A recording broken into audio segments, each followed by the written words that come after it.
Yeah, because the map combined them, but on the assessor's card they are separate. All they would have to do was go for a Huh? consolidation with it. And Yeah, it is. and the thing is, How many of them do it? Geez, that's up their camera right Two. you get two tax bills, Yeah, so they're separate right? entities. But a lot of towns don't want you to have it. I think they can just amend the application because they're. I don't know. I'm not a lawyer. But by the Well, time the thing is- that all I'm happens, not a lawyer. I mean, I asked Jen that too, and she's not a lawyer, and I said, do we have Carl Lambolino on? Like, can we call him? And she said, well, we don't really have him. Like, No, I guess- not on. He's not on like instant entertainment. Yeah. So, Is it now? Hello? Hello? Is this thing on? Don't leave that in there. Okay. One second. should we unplug this for a minute? Does it the microphone? Well, they'll still No, he see says the don't do camera, that. It no? might stop it. Okay. Isn't the camera still on even though the microphone isn't?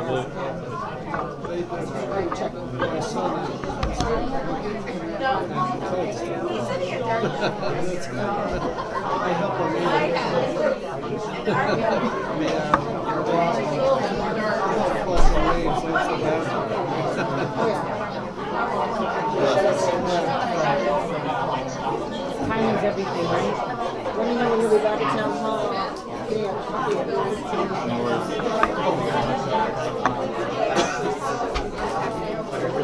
I just want to make sure I can shut down without messing you up. And just go back. We're gonna start this right back from the beginning. That's fine. Less than it. It's just a public hearing though, right? I don't have to do that. I'm leaving Roll call town. and all that, do I? You should Or just should do I? it. Should just do it. I should just do everything from the beginning? So it's from the beginning. Okay. Okay. We're all set, okay? No, they're not appointing you, John. No. Actually, we're gonna start our meeting right Over. from the beginning. This is a public hearing. We have to cover, we're gonna start all over as if we just arrived. So, welcome to the Summers Zoning Commission on June 3rd, 2019. Now our start time was 6:30 and now we're at 7:01. This is at the Summers Town Hall. Present, we have Dan Ferrero, he's a member present, Paige Rassett, Carl Walton, myself, Jill Conklin, Chair, and we have Jennifer Roy, our staff liaison and zoning enforcement officer. We have a public hearing this evening, starting at 7:01. Application number 19-006, Bay State Blasting Incorporated with Ludlow, from Ludlow, Massachusetts, an application for a special use permit for excavation of earth removal of approximately 12,000 cubic yards at 40 Halley Lane, Summers, per section 214-7 of the zoning regulations. I will read in the public notice. The Town of Summers Zoning Commission will hold a public hearing on Monday, June 3rd, 2019 at 6:30 p.m. in the Summers Town Hall, 600 Main Street, Summers, Connecticut, to receive public comments on the following. Number 19-006, Bay State Blasting, Ludlow, Mass. Application for special use permit for excavation of earth removal of approximately 12,000 cubic yards at 40 Halley Lane, Summers, per section 214-70 of the zoning regulations. Said application are on file at the land use office of the Town of Summers, the Summers Town Hall. At this hearing, interested persons may be heard and written communication received. Dated Summers, Connecticut, the 8th of May, 2019. This was also published on May 24th and May 31st, 2019.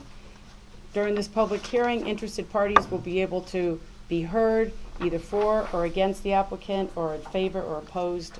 Now we're going to turn it over to Attorney John Parks for the applicant. thank you. Again, John Parks on behalf of, can I borrow this for a second? Sure. John Parks on behalf of Dan and Amy Eastman. Just as a procedural matter, before we begin, it was pointed out to me at the break that the application indicates a location of 40 Halley Lane. I have a copy of the assessor's card. I'd like to make that a part of the record. And 40 Halley Lane is owned by Amy L. Eastman, and it's 5.23 acres. In addition to 40 Halley Lane, Amy Eastman also owns an additional 41.54 acres of land that essentially abuts her 40-acre Halley Lane piece. And I think at the time of the application, the applicant was unaware that there was a difference between the address on the application, which is 40 Halley Lane, and the address on the map that's attached to the application, which is 40 and 42 Halley Lane.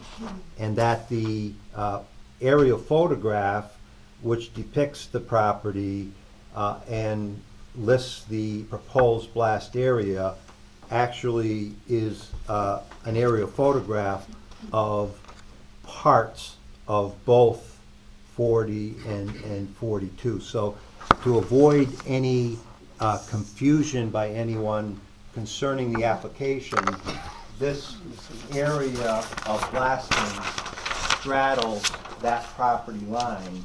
And I would ask the commission to allow the applicant to amend the application to conform it with both the map that's attached to the application as well as the evidence that is going to be presented tonight, because there is no property line on the exhibit, but the legend says it's 40 and 42. But looking at the assessor's card, I do see that there's a line that pretty much bisects the area to be blasted. So I guess I would ask the commission if I may have my client add the number 42 to the application. Is number 42 on this map? Yes. Where is it? Where's the 'Cause I line don't that shows see it. which one is 42 and which one is 40? It's not on there.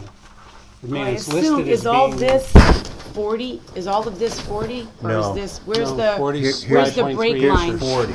Okay, so where's the break line? Where's the property line for 40 and 42? We don't know. We don't know. We can't. I'm not a surveyor, but it So looks. it's not, they didn't delineate that on here? I mean, it's showing one big, huge piece. Yes. This, I have the assessor's card for both properties. So this goes like this. This goes. Yeah, but it's not So- a map. We don't but know we which don't part see is it. on We which can't see. property or. So basically, you're saying, so what I would ask the commission to do is to keep the record open tonight. So we can And- modify this? And I will get a revised map from Stanley Sestowicki, who is the surveyor. Here it Oh, is. here right it is, okay. And I will ask him to put a dotted line, We'd like to see the lots delineated as separate. correct. Okay. So that being said, I'll just continue with the application, but does anybody on the commission have a question about, other than the exact location of the line, what property we're here about tonight? Not now. Okay. So our request is for a special use permit, and what that is, it's a permit that your regulation, it's a use that your regulation actually permits under conditions specified in the regulation. And the regulation conditions are summarized in sections 214.71, blasting operations, standard, and hours. So we'll start with the hours, which the regulation on subsection D says the hours are between 7:30 a.m., 5:30 p.m., Monday through Friday, and 8 to 12 on Saturday. That's within your regulation. That's a condition that's it's already stated in your regulation. The applicant has no problem with that as one of the conditions, because we went into this realizing that. So that's not an issue. The area to be excavated is limited by your regulation to not exceed 3 acres. The area of the blasting area is approximately 300 feet by 90 feet, and it equals 27,000 square feet, which is a little less than a half an acre. So in terms of your condition about the area open, we're very well below that. In terms of wetlands or watercourses, no activity is permitted within 50 feet of wetlands or watercourses. And before I lost it, there was a map, which I'm making part of the record here, that the town has on its GIS system that allows overlays of wetlands or watercourses. And there are no watercourses, but there is a wetland that, by virtue of this map, is at least 300 feet away from the excavated area. I would think it's more like 400 feet, but it well exceeds the minimum of 50 feet. So in terms of your conditions in this application, so far the area open is below, the distance to wetland or watercourse is below, the hours of operation are not an issue. The size of the area opened is well below what your regulation allows. The depth of the operation, the piece of property is behind the house, and behind the house it's a relatively flat with a large outcropping of rock listed on the map as the area of blasting. And it's an irregularly shaped outcropping, and it's between 10 and 20 feet in height. And the application, the purpose of the application is to flatten that and make it consistent with the topography on either side of it, or really all around it, to have a flat backyard. So in terms of the depth of the operation, it's really the height of the operation, because we don't plan to go any deeper than what the yard is, but this outcropping that almost looks like a pyramid, the height of the operation is between 10 and 15 feet that we're trying to flatten. The blasting, I don't know very much about blasting. I have Matt DeLeo here from Bay State Blasting. He knows a lot about it, and I'm going to rely on him for that technical part. But one thing that I found interesting is that when they blast, they put these enormous mats on top of the ground, basically on top of the area to be blasted. And when they blast them, it barely lifts them, and that's because these mats weigh about 11,000 pounds each, and they deaden the impact of the blast. And he sent me a picture, so I thought I'd put that in the record too. Filling, one of your regulations is filling is to be carried on in such a manner as to prevent the breeding or harboring of insects, rats, or other vermin, and to prevent the transport of fill or excavated material or any waste or debris off the premises. So we have no intention of transporting the excavated area off the premises whatsoever. The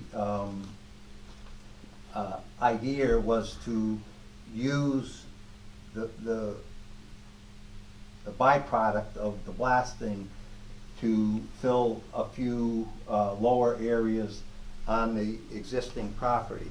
I showed you the topographical map. Actually, I think I put it in last time, so I'll refer to it again. The Summers GIS also has a contour overlay that I printed out, and you can see that this property is a high piece of property, and that the area that's sort of a oval of area to be blasted is in the vicinity where there's also an area that shows what I would think is the highest elevation on this property. And I think it shows that it's a little bit isolated. I was able to do on your GIS as well. You can ask it, and I'll make this an exhibit, to draw a border 100 feet around the property, and it just does that. And I would show you that, I would submit to you that that's as the crow flies, but because of this topography, I think walking it will be different because this is on a flat surface and this property is anything but that. So John, you're leaving all these things for us? Yes, I am. Yeah. I'd like to make that part of the record. So I don't really know what to say about insects, rats, or other vermin. They have done some blasting in the past. There's been no report of any issue with that. I think because there's no wetlands or watercourse, I think the idea of harboring insects is probably not applicable to this piece, but if the commission wants to make preventing that a part of the condition, we'd have no problem with that because we don't foresee it as a problem, but if it were a problem, we would be happy to address it. Crushing, there's no crushing, there's no plan to crush. So your regulation says you can't crush without, it's a separate approval. There's nothing in our application to do that, so I don't think that's applicable. And so basically, that's your regulation. It allows this use. It states the conditions of this use. We've just gone through the conditions. We're certainly below the maximum of all of those conditions. But I wanted to point out one other thing, and what I'm familiar with more than this type of operation is a gravel bank, which is also addressed by this section of your regulation. And in a gravel bank, there's not only excavation, but there's transportation of the excavated material and basically selling it to somebody off of the property. There's no plan to do anything like that. And why I bring that up is with your other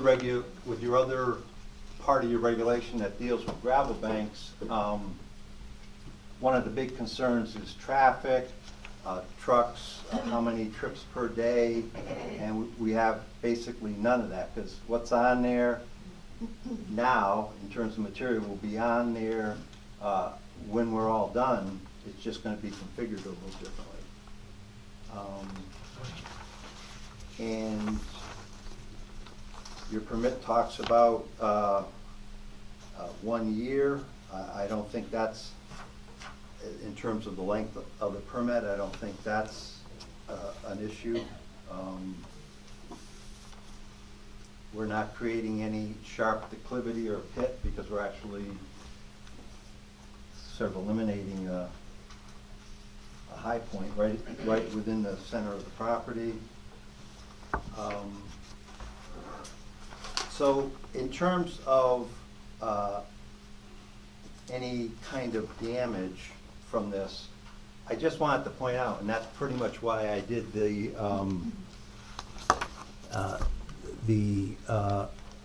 line that shows 100 feet. So the only structure within 100 feet of the blasting is the Eastman's own house. And in fact, if you use the scale on this map, it's more like 50 feet from this house. And so I think the Eastmans themselves are the ones that have the largest risk if there's damage. The Bay State Blasting Company is licensed, they're insured. They've already done some blasting up there, and there's been no reports of any damage. And I don't want to steal Matt DeLeo's thunder at all, but they've also done some seismology in the area measuring the blast, and they are well below any area that would cause, excuse me, damage. They are small in comparison to what would cause damage. The other thing I wanted to say about Bay State Blasting is that in addition to this type of permitting from the town, there's also a requirement for permitting from the fire marshal, and that was obtained prior to the last time they blasted up here, but that's like a whole nother sort of bureaucracy that they have to deal with, and you know, I'll leave that to him. So without any. What's the date on that map? It's right below, right above the, below the address. Yeah, so it says, Is that revised last, May that there's a 1st? few dates. What's the last revised The date? last revised date looks like May 15th. Okay, because this 2019. one says May, the one we have says May 1st, the last revised. So this was revised. Because April something's taken out. 13th. Yeah, there's something missing from that map that's That's on included this on this map. one. So this, the last revision on this map was May 1st, 2019, and this, they're showing the excavated area Yeah. and like. Not included on It's your not map? on that one. This map, you So I don't know. drew the 100-foot line around, doesn't include the other lot, This- or show the actual location of the blasting? I mean, we have to take all these pages. Right. Well, in, it but- doesn't know where we're blasting. I mean, So I the way wonder- the system works is you have to put in an address. And it I gives understand you- how the system works, but as far as showing the activity, it's not really that useful.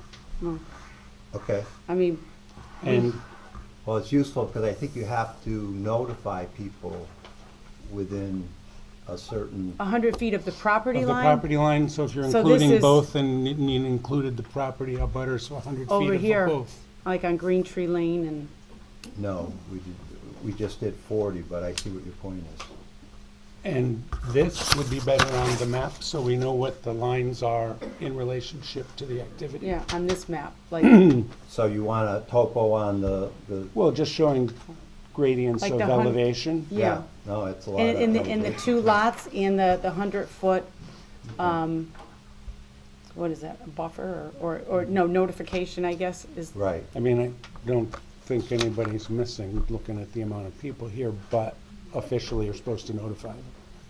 Okay, no, I agree with that, and, you know, we will be happy to do that.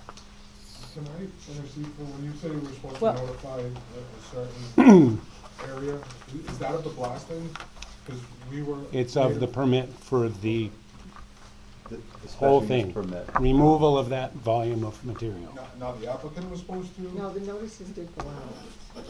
But Did you send- did did you you send them notif, out, did you Jen? notice people who abut both parcels, 40 and This 42? was probably done on 40, yeah, so Yeah. it wasn't. So it's not accurate because they're talking about both parcels. 42, right.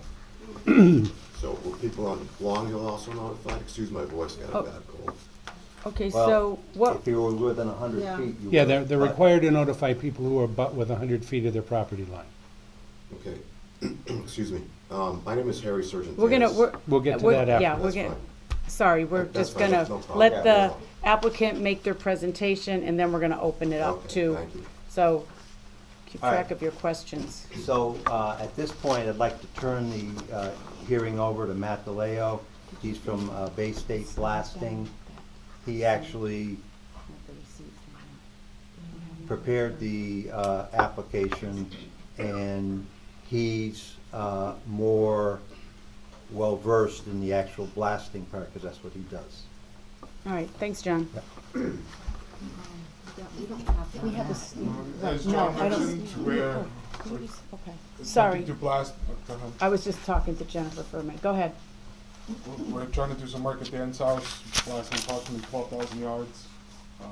We blasted 1,000 yards on the 14th of the month. We did some seismograph readings, 175, 155. The legal limit is 2 inches per second. We were well within our legal limit. I have documentation that I can show on that behalf. You know, any neighbor that has any questions, any concerns, I can answer No. anything. Not at this time, but after the fact. Not yet. Not yet. We're licensed. All our shots are going to be covered by blasting mats. You know, there's no chance of fly rock leaving the site. There's no detriment to any neighbor. That's around 40 Haley Lane.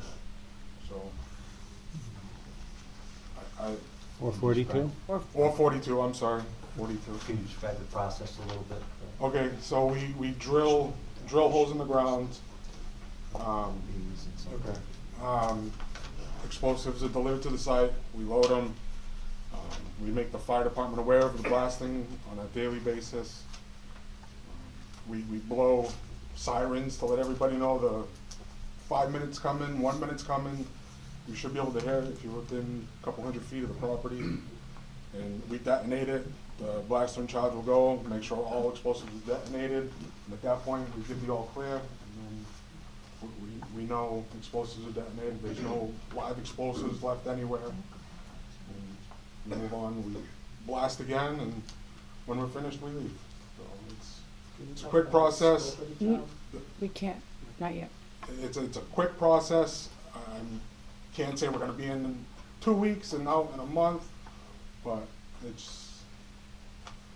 we're not going to cause any detriment to the neighborhood. We do this on a daily basis. We're licensed from Maine all the way down to New York. We've been doing this since 2003 as a incorporated company. Our blasters have over 100 years experience. You know, they're the best in the business. So, and then seismograph readings at Dan's house at 40 Haley Lane. Like I mentioned, the federal limit is 2 inches per second. Now think of a wave in the ocean. You know, you drop a stone. We can measure that wave. The limit's 2 inches per second. Our highest reading on that day was a 0.3. So we're significantly lower at Dan's house. It's only 50 feet away from the blast area. We go to 175, where at a 0.1 on the first day of blasting. I should have the second one. And then we also measured at 155, and again we're at a 0.15. We're a couple hundred feet away.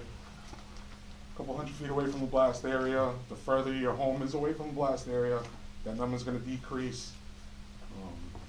You know, sheetrock doesn't really break until 2 inches per second again, so we're not even close to within that limit. Nobody's going to have an issue that day for blasting. How about the noise? So a legal shot for noise level decibels is 134. Anything over that, we have to let the fire marshal's office know. Our blasts tend to be, 100 to 110 decibels.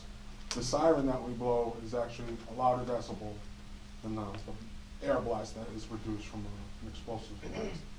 The mats, again, they're anywhere from 11,000 pounds to 13,000 pounds. We double mat it in most cases, or we at least overlap, so now you're getting 1.5 times the coverage on a blast area, so that mutes the sound to an extent. That limits the ground vibration that happens. It's a very safe, science-proven operation to blast these days. It's not the old blasting people think of years ago. Somebody comes in, puts dynamite in the ground, and earth's shaking. It's not that anymore.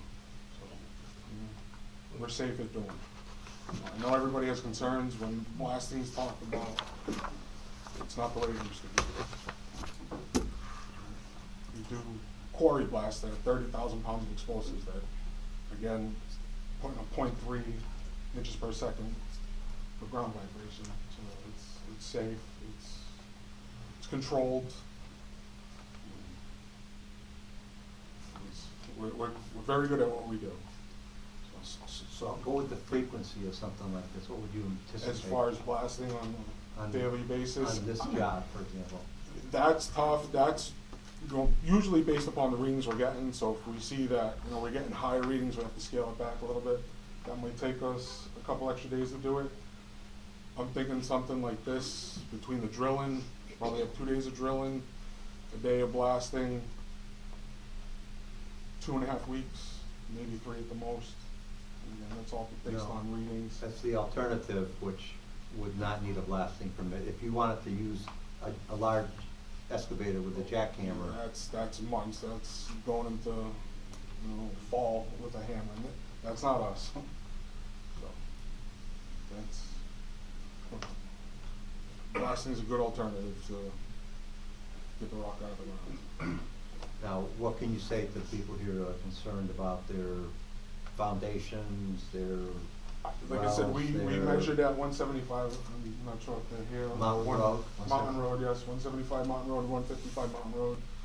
We barely even moved the ground at those houses. They barely a reading. I don't believe there's going to be any vibration, any damage on the properties. Should they experience it, they can always call. I can leave business cards if anybody wants one. One can call, make a claim to us. We can submit it and go from there.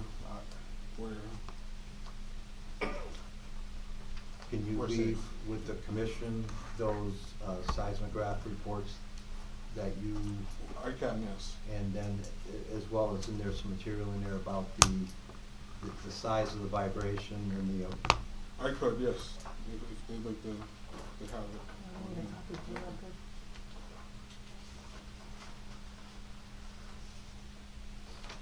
Let me just look at this.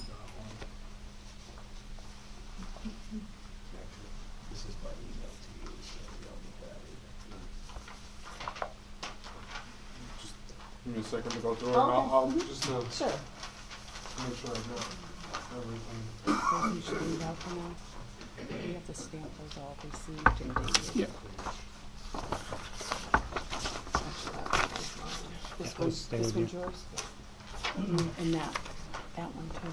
Should we leave that for now? Think we need that? Mm. And this one? And that's, I have that one. but she has that You one. have that one? I have that one. All those have to be, Yeah.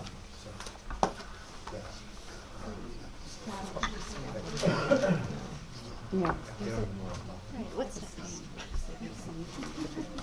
Well, they're not done, I don't think, but I'm not sure. Oh, yeah. You said you did the same thing. It's gonna be one of the things. Just receive it. Yeah. So, do we, I mean, it was Dan, right? Was it Dan? Matt. Matt. Do you want us to continue and you can just hand those over to Jennifer when you're done? This is So all we right can, here. now we don't wanna rush anybody along here. Thank you. So if the applicant's all set presenting, right? Yes. Yeah. I think so. Yeah. We can be available for Okay, so what questions. we're gonna do at this point, we're gonna open this, we're gonna open the application up to people that are in favor of the applicant. So anybody that's in favor of this applicant can come forward, state your name and address, and have a chance to, have your comments heard. Second, we'll say that again, anyone in favor of the applicant, you can come forward, state your name and address. Or if you can project well, you can stay where you are. My name is Jim Fiore. I'm at 110 Long Hill. about a year. The reason I'm in favor of it is because I took the time to go up and view the site. I wasn't in favor before I did view the site. I don't know if you were invited to do this or if you can possibly do this, but I would recommend you do look at this site. What you see is a big fancy house, and then you see a beautiful lawn going almost as far as I can see on one side. On the other side, you got a big piece of granite that runs parallel to the lawn. It's an eyesore. It's something that I know everybody has concerns about their own property, but it's almost like you have a growth that you got to remove. It serves no purpose. It detracts from the value of the whole estate property there. My property is abutting that property in many places. My background is construction also. And I don't think there's a risk to doing this. I think there's definitely a need to do this. But if you don't believe me, please go up and look, because I think that changed my mind. That's all I have to say. Thank you, Jim. Would anybody else like to come up and speak in favor of the applicant? In favor? Okay, we're going to move on to opposition. At this time, you'll have to come up one at a time, name, address, and state your comments. Yeah. You can excuse my voice if I get a bad cold. Stay back. My name is Harry Sargentanis. I live at 18 Halley Lane. I'm Executive Vice President of Northeast Contractors out of Ludlow, one of the largest site contractors in New England. And I can vouch for everything that Matt said. Okay, they're an excellent contractor. When he started blasting early on, I had no objections to it. However, our house is under contract. We're selling it. We had an inspection done last week. Tested positive for Parotype. Crumbling foundations. Now, there's no issue with our foundation, but I know there's another house on Long Hill. They're getting ready to raise the house and fix the foundation. Well, I don't know if you know whether or not your foundation has Parotype. I know it is. It does. No, we don't have it, but I know what it is. Okay. So, there are a lot of unsuspecting neighbors here who don't know whether or not their foundations have Parotype. Now, again, I can vouch for that, but I can't even get the state to tell me. I talked to Trinity College. What are acceptable limits of Parotype in your foundation? They won't tell me. I have very low limits, 0.55, 0.6. Okay? I went over and I saw the foundation over on Long Hill Street, and I couldn't believe what I saw. And I don't know how many other houses here have it. You're unsuspecting. Only way to find out is by testing it. Now again, Bay State Blasting, excellent contractor. I've blasted well over 1 million yards of rock. Downtown Boston, Gillette Stadium for the Patriots. I've been involved with some of the largest site jobs in New England, including MGM recently. Okay, so unless we can get an engineer to say, who knows, can specifically state that the vibrations will not affect the geology enough to change the composition of the foundations, where it will not speed up the process. Because the way I understand it, just because you have Parotype in your foundation doesn't mean it's going to break apart. A lot of other factors: groundwater, waterproofing of the foundation, quality of the concrete. And nobody at this point will take the initiative and put their name on a piece of paper and say that the blasting will not cause any issues. Now, Matt, I know you will keep it below 2. Right. 2 is where structures start breaking up. But the way they are, is it really 0.17, 0.5 for Parotype? Nobody knows. So that's going to be if anybody finds cracks in their foundations. Now the state's going to cover up to $175,000 in repair costs. My house is would be a $300,000 repair. Can I ask how far away from? We're probably 700 feet. I'm at 18 Halley Lane. Coming up the hill on the right, house on a hill. And again, I respect what you wanna do, you have every right in the world to do that. And when I got the flyer, I didn't have a problem with it, okay? I blasted I removed rock next to Jonathan Kraft's house, a similar situation, we ripped it with D9 bulldozers, because he didn't want to blast next to Jonathan Kraft's house, okay? And you have every right in the world, if I didn't find a parallel or that it's an issue in the neighborhood, I would support you 100%. So please, it's nothing personal, but it's an issue that nobody at this point can say the blasting will not cause a problem. I've been doing this for 39 years, and I didn't think I had an issue with my foundation. And we got a surprise last Wednesday when it came in. I was shocked. Okay? But And I don't know. it didn't Yeah, crack, correct? you know, we're not supposed to go back and forth. You're supposed to really present to the. Well, I'm presenting yeah, what I'm learning. I I'm know, trying to but I'm just- educate everybody here Well, because they can hear, but you really shouldn't get into a conversation with, So- so. Well, But they'll have their chance to come up and speak, and you're welcome Okay. to come back up. all right, thank you. No. And you can stay up and speak more if you'd like. Well, no, that's all I have to say. I mean, Okay. I think it wouldn't be prudent to blast without having further investigation to see what it could possibly do to foundations that are affected with pyrotype. Thank Okay, you. thank you. Again, anybody in opposition? Tom?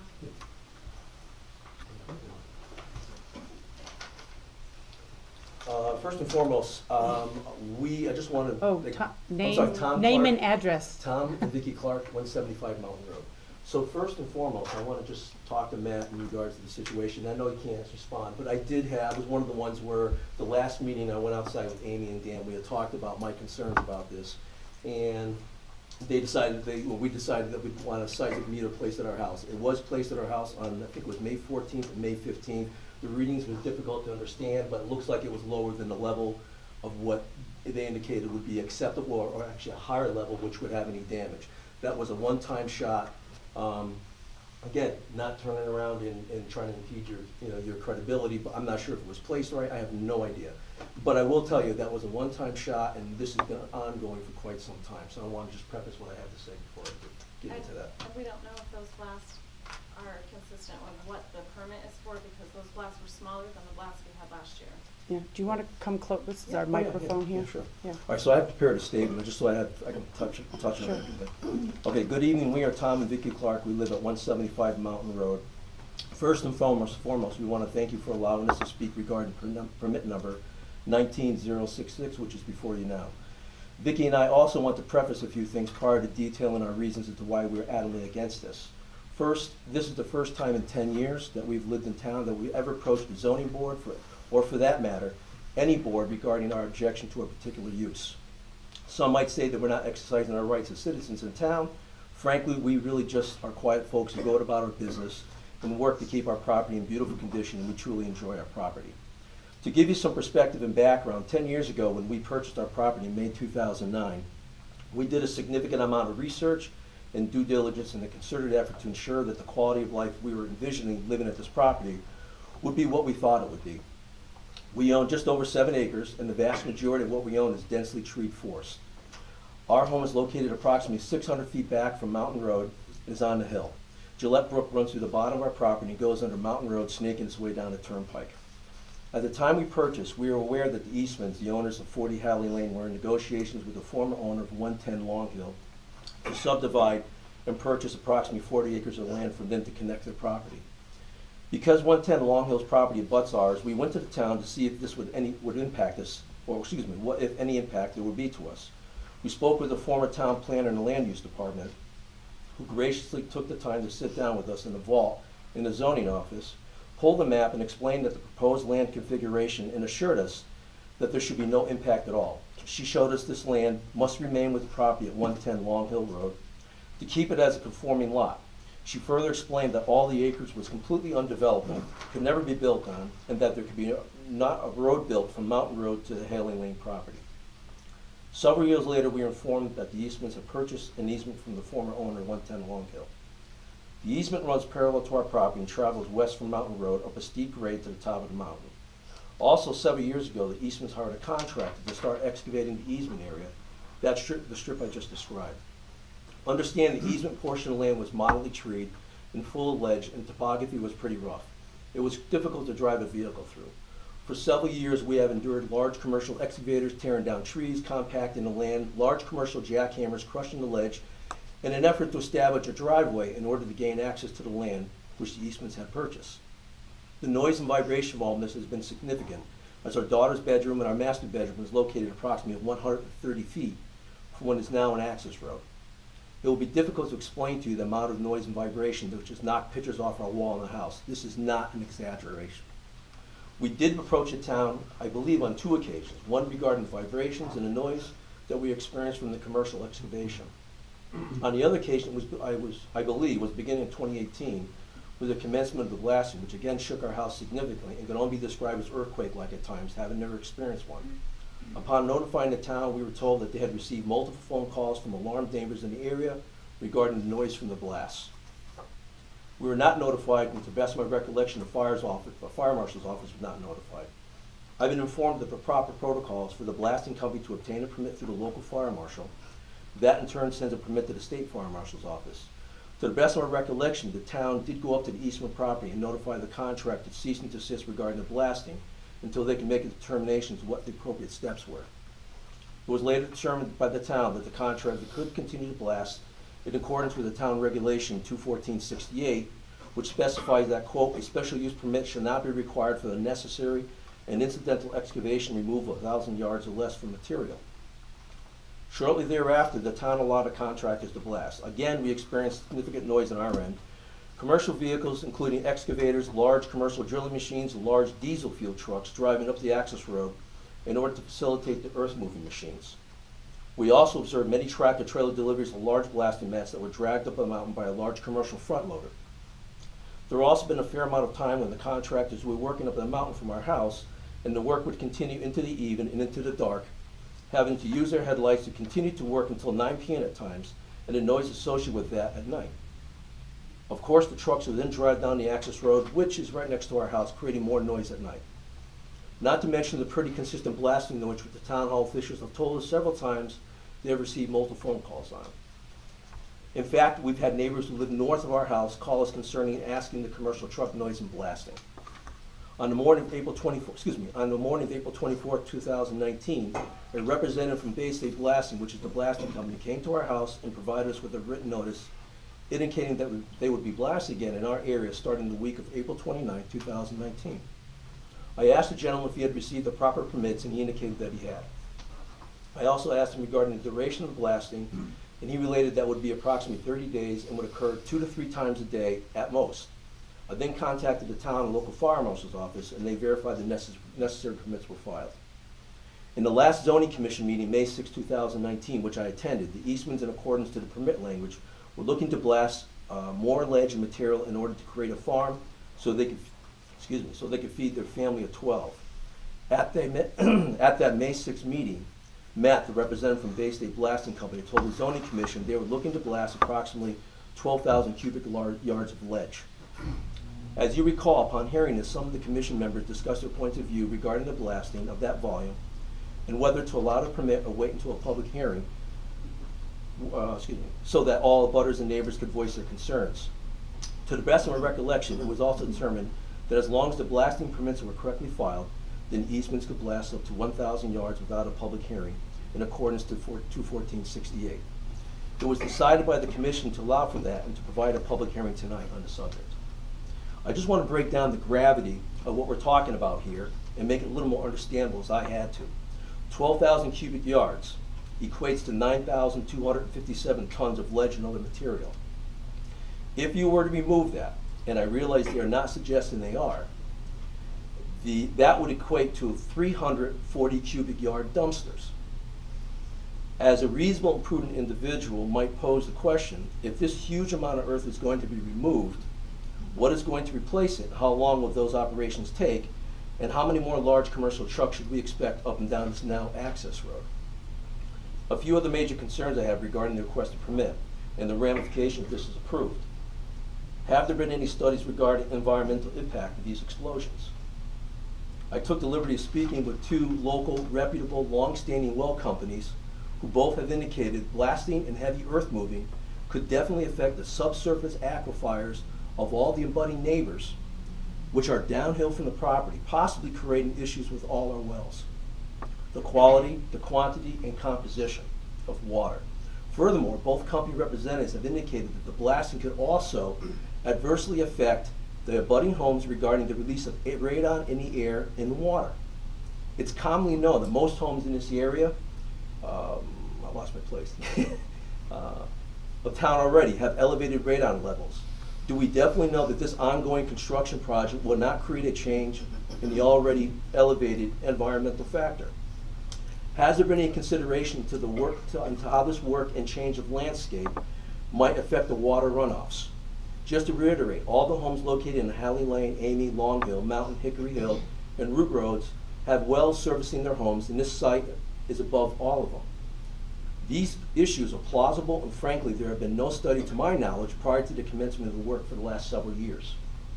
Secondly, regarding zoning, I believe the parcel in which the area they are requesting to excavate is a Zone A. John actually pointed out and made the correction because we were looking at that as well. 42 is A. So Right, and 40 is A1, I believe. So getting back, according to the Town of Somers zoning regulations, removal of earth products is not allowed in Zone A, not even by special use permit. Also, under 21469 site plans, and I do see this as a site plan, there are 11 conditions which must be fulfilled to include proposed truck routes, access and egress to property, existing and proposed drainage on the property, proposed measures for control of soil runoff, erosion, sedimentation, etc. Also note John pointed out the wetlands on the, I think it was Somers GIS. Right. If you look in the Somers GIS, that information is, it doesn't prove accuracy of that information. Right. It's a disclaimer on that right off the bat, so I can't necessarily believe that's an accurate description of what's up there. You're right. So frankly, I'm not sure how to fully interpret this, and I would look forward to your guidance and understand it more completely. Thirdly, there have been at least a dozen times over the last few years when many large commercial tractor trailers carrying the heavy equipment and blasting mats have parked in front of our driveway and the neighboring driveway trying to unload and load the equipment and blasting mats. There are times we could not gain access or leave our driveway, and we'd have to wait until someone moved the vehicles. There are also times that operators were not with the vehicles. My wife and I had to physically get out of our vehicles, look for them in order to move. Truth be told, both our daughters who were in high school while the blasting was going on last year would also be blocked in the driveway, and at times both have been late for school as they beeped the horn waiting for somebody to move the trucks. Again, this is not an exaggeration, this is factual. And this is another example as to how these operations have affected the butters. Not to mention blocking by the vehicles of the travel lane of traffic on Mountain Road with no flagmen or cones. I understand these instances are not a zoning situation. However, we are just explaining the residual impact of all the work that's been going on and continues to go on. In conclusion, Vicki and I have no personal vendetta against the Eastmans. Rather, other than the commencement of their work several years ago, we have very little contact with one another as we simply are quiet and go about our business, enjoying the peace and tranquility of our property. However, for several years now, the work that the Eastmans have been allowed to do has greatly impaired our ability to enjoy our property. Other surrounding neighbors typically feel the same way. One of the fundamental questions which I believe the Zoning Commission must consider in this, do the wants of one outweigh the expense of the many? Vicki and I are proponents of property owner rights, the right for them to do what they like to do on their property. However, once it begins to adversely affect the quality of life of the neighbors and the abutters, then that becomes a significant issue which must be taken into consideration. We are respectfully asking that the board strongly take into consideration the effects of the Eastman's actions on the neighbors and the abutting property owners regarding the continuing noise and the nuisance of the situation, as well as the potential geological and environmental impact and change of the natural landscapes as a result of the blasting and significant commercial traffic which have occurred the last several years and which seemingly, if approved, will continue into the future limitless with no end in sight. Can I approach you just with, I just want to show you a quick Yes. video if you don't mind. Whatever, well, can we have to, It's- whatever you show Whatever us, you we show have us, to we take do. it to, so how I are don't we know how you gonna can take a access- vid, I how are mean, we you gonna? can actually, Email to Jen. Yeah. Yeah, Give mail her- it to Jen and she can distribute it to us. So you yeah, wanna- and I mean, Okay. this is going to give you just an idea of what you experience. This is kind of what it is on a daily basis. Can I take this This over is here? 100 and, that's out my bedroom window. This you is see May that, Dan? 15th, just the other day. And you know what? I hate to be the guy that takes photographs and videos because I'm not like that at all, but I'm just trying to demonstrate what we experienced. Pretty loud. On it. And here's the other one. Here's our house. And if you guys, if they want to come up, they're welcome to come up. Here's our house, and the road is right here. That's the access. It was never an access road. It was all wood. Well, I shouldn't say dense woods, but it was pretty. Yeah, come on up. This is what happens after they go out these days. So there's the road. It's 130 feet off the side of our house. Oh, you know what? Hang on. Let me just fast forward it for you.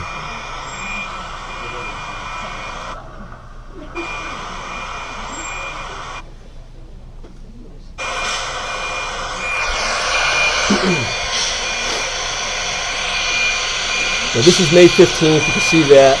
It was date stamped 7:26 in the morning. And here comes one of the machines coming up. And I'm not sure if that's your machine. I think it is, isn't it? Is that a drill? Yeah. John, here you go. So what Vicki just demonstrated was from our window, from the master bedroom. This goes on quite a bit. Where's it going? It's going up to it's going up the road to Eastman's property, right? So you're coming from mountains down here, and it goes up the hill. That dotted line? Yeah, you can actually see better right here. Well, it's right here on this one. You can see better on this one. Yeah. Yeah. So you have to stop if you want to talk because this is this I'm sorry, I'm trying to. Yeah, this is our microphone right yeah, here. I'm sorry, guys. So The highlighted portion of it's that this map right here, right? Is it this dotted Right. line So if you on look, this map? I think Is I'm it trying this- to figure this out. Mountain Yes. Road. What this dotted line is. So yeah, so there's Mountain Road, and it comes up, and this is our house is like right over here, and it comes up, then they dogleg So over it's to that this area. right here. It's all this. I think. I don't know for Drawn on there. fact. It's That's not their- It's all kind of that. strange how they drew this on there. Yeah. Once it gets past your house, you can't see it anymore. Once it gets. It's, Oh, we can hear it the entire. Yeah, well, no. Once it gets up, Matt, you can hear it. It's And I got this. another one. I can show you another one. It's this. That's where they're So, accessing. so this is a constant. This is a constant. Now we have fuel trucks going up there, to, diesel fuel trucks, large trucks. They're going up there to turn around and, maybe not Matt's equipment, but maybe the other contractor's equipment. It goes into the night. It has in the past, not all the time. I can't say that, but it has in the past. 9 o'clock at night, they get the spotlights. You can see them coming down. Yeah. Yeah. Keep that. Yep. Yeah, excuse me. We have to have it quiet in the room, so we actually record this public hearing, and we're having a little trouble here. I'll email you the video I just showed Yeah, you. if you don't mind, we'll do that. And Matt was just saying something about our backyard. We don't hear it. Okay, here it is right now, Oh my on gosh. May 15th, I have it in the 7:30. Here's our backyard.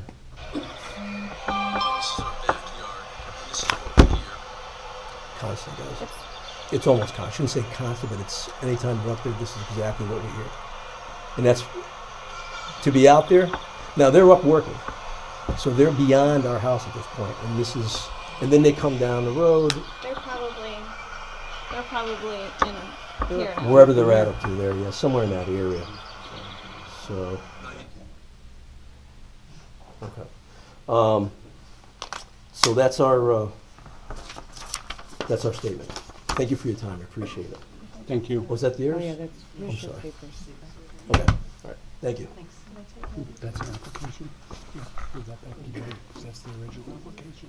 This is the original app, Jen, this is the original application. You want that back, I'm sure. No. This is Tom's. So this was whose? Do you want to take a copy of his statement? Do you want to? You have to get their You should get email. a copy of that. Right. Huh? He read his statement. I'll get my email. Tom, would you submit a copy of what you read to her in an email? In Or an you leave could us do that it in an one? email or leave that if you have leave it. that. That's okay. Was this yours? Did you? Yeah, it was. So you have to leave this too now. You want, Oh, sure, that's fine. everything you show us, we have That's to fine. That's fine. confiscate. That's fine. Yeah, we're taking it all. I totally understand. I totally get it. Trust me. I'll put my email on there.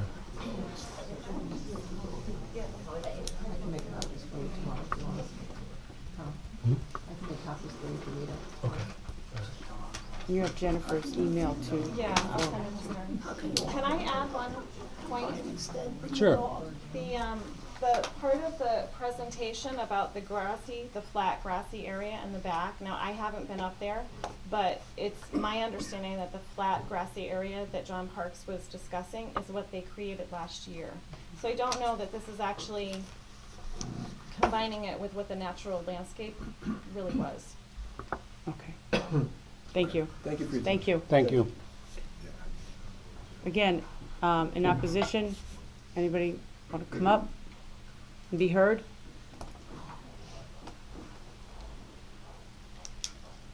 My name is Bob Sosha, 12 Amy Lane. I've lived here in Mountain Ridge Estates with my wife and 4 kids for almost 19 years. Tranquil is the word that best describes the neighborhood. With respect to the activities and said blasting, that has changed. Amy Lane and most of Halley is in a bowl. There is tremendous echo from the natural valley that encompasses us. With respect to the construction that's been taking place, I too am in construction. I know when blasting, equipment, trucking and stuff, there's always a requirement to have silt fence, tracking pads, hay bales and stuff like that. I haven't been up there, I don't know if that's been taking place, but I know I've been by the access road that's down on the road. I don't see anything there currently. Who monitors that situation? With respect to the recent application of 40 Haley Lane, I'd just like to inform this group that farming on this piece of property would physically affect my property. Currently, there exists a frog pond between 60 Long Hill Drive and 39 Haley Lane. This pond collects runoff and rainwater from the following properties: 39 and 40 Haley Lane, and 60 through 100 Long Hill Drive. This pond crosses under Haley Lane and travels approximately 300 feet through my property and exiting on the property of 8 Long Hill Drive, where it goes under Long Hill Drive to an open silt pond. Crosses under Mountain Road and eventually ends up in Gillette Stream. If farming is allowed here, and I'm not sure if you're allowed to farm areas in area zone A, fertilizers, pesticides, and insecticides, not to mention animal waste, would all eventually end up running through aforementioned properties. With the latter part of this statement, there will also exist chemical and manure odor that, depending on the winds, will permeate most of this development. With respect to blasting, is anybody monitoring the seismic activities, the underground aquifer, radon levels? Is there some sort of action being taken now in the future to monitor this toxic gas? I've been told of an approximate 50-foot easement strip of land that existed off of 110 Haley Lane, or 110 Long Hill, traveling all the way to Mountain Road, that made this lot conform to the frontage requirement by the town zoning regulations when this development was actually placed 20 some odd years ago. Who owns this frontage now? If it is owned by anyone other than 110 Long Hill, why was this allowed to happen? What will be done to correct this oversight? Respectfully submitted, Bob and Diane Sosha.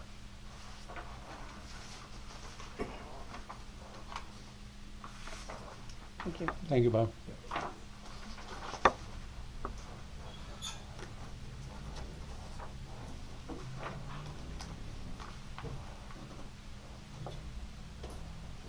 Anybody else? Anybody else have anything? Okay. Ellen Smithline, 10 Halley Lane, Somers, Connecticut. We've been. I'm yeah. Sorry. Oh, A little Ellen slower. Smithline, 10 Halley Lane. And the only point I would like to make out is I've been in our house for 25 years. My husband works nights.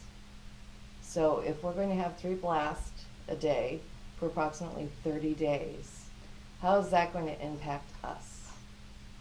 And that's, not everyone has a day job. Thank you. Thank you, Ellen.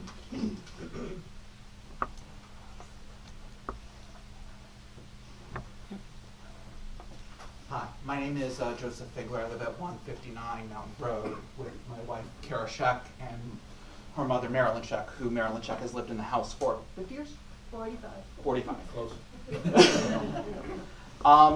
So I lived in the house for about 8 years, and one of the very nice things about our house is the fact that we have this sunroom that actually will face the property.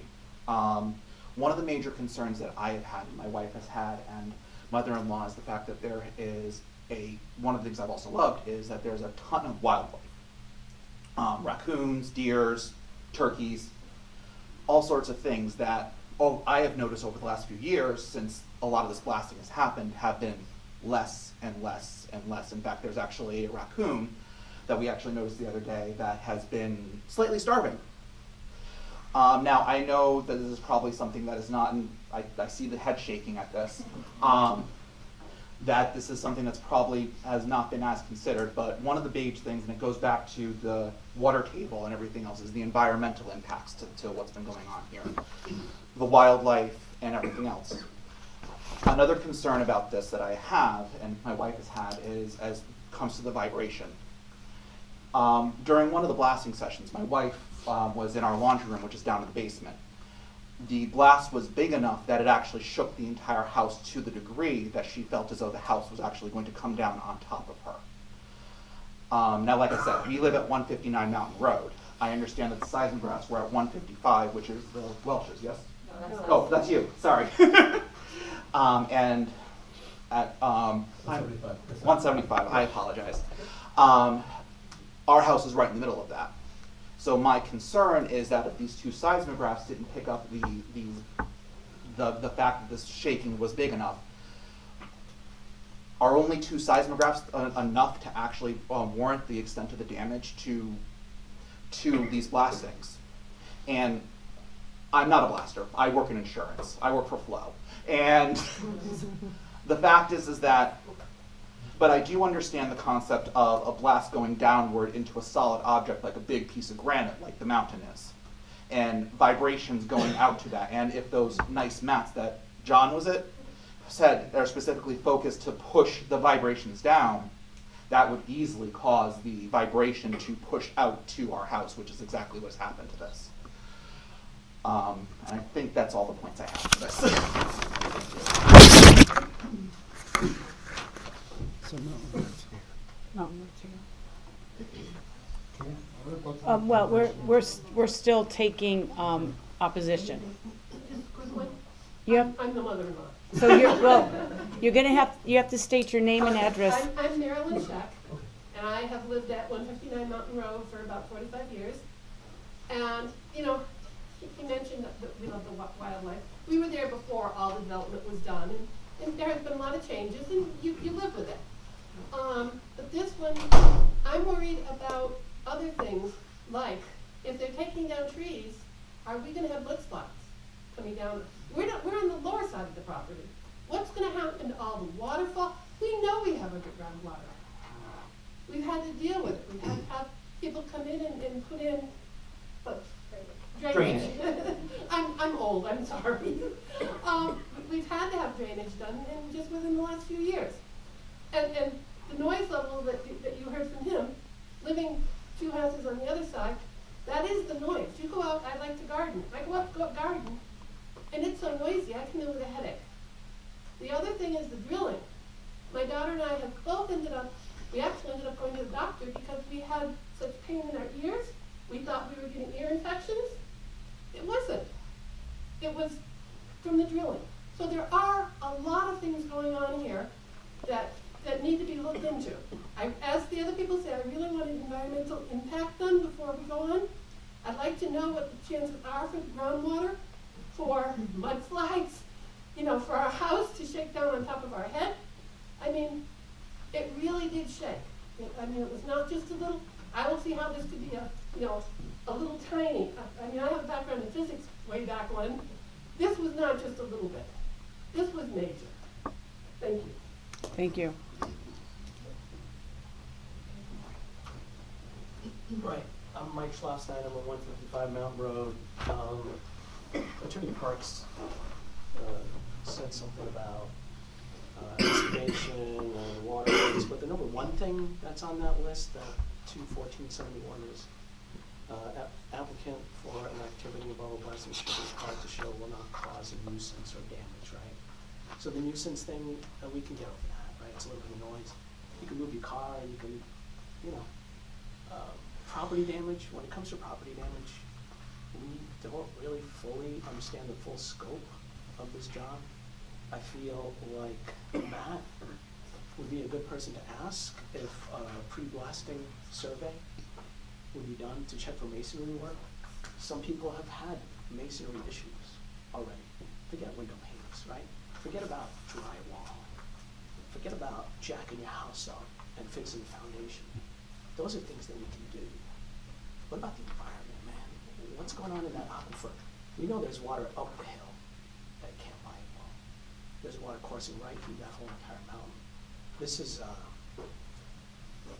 pre-blasting survey that I think might be prudent, even if it's not at the town level, if it gets escalated up to the state level, where you have somebody that knows what the hell they're doing.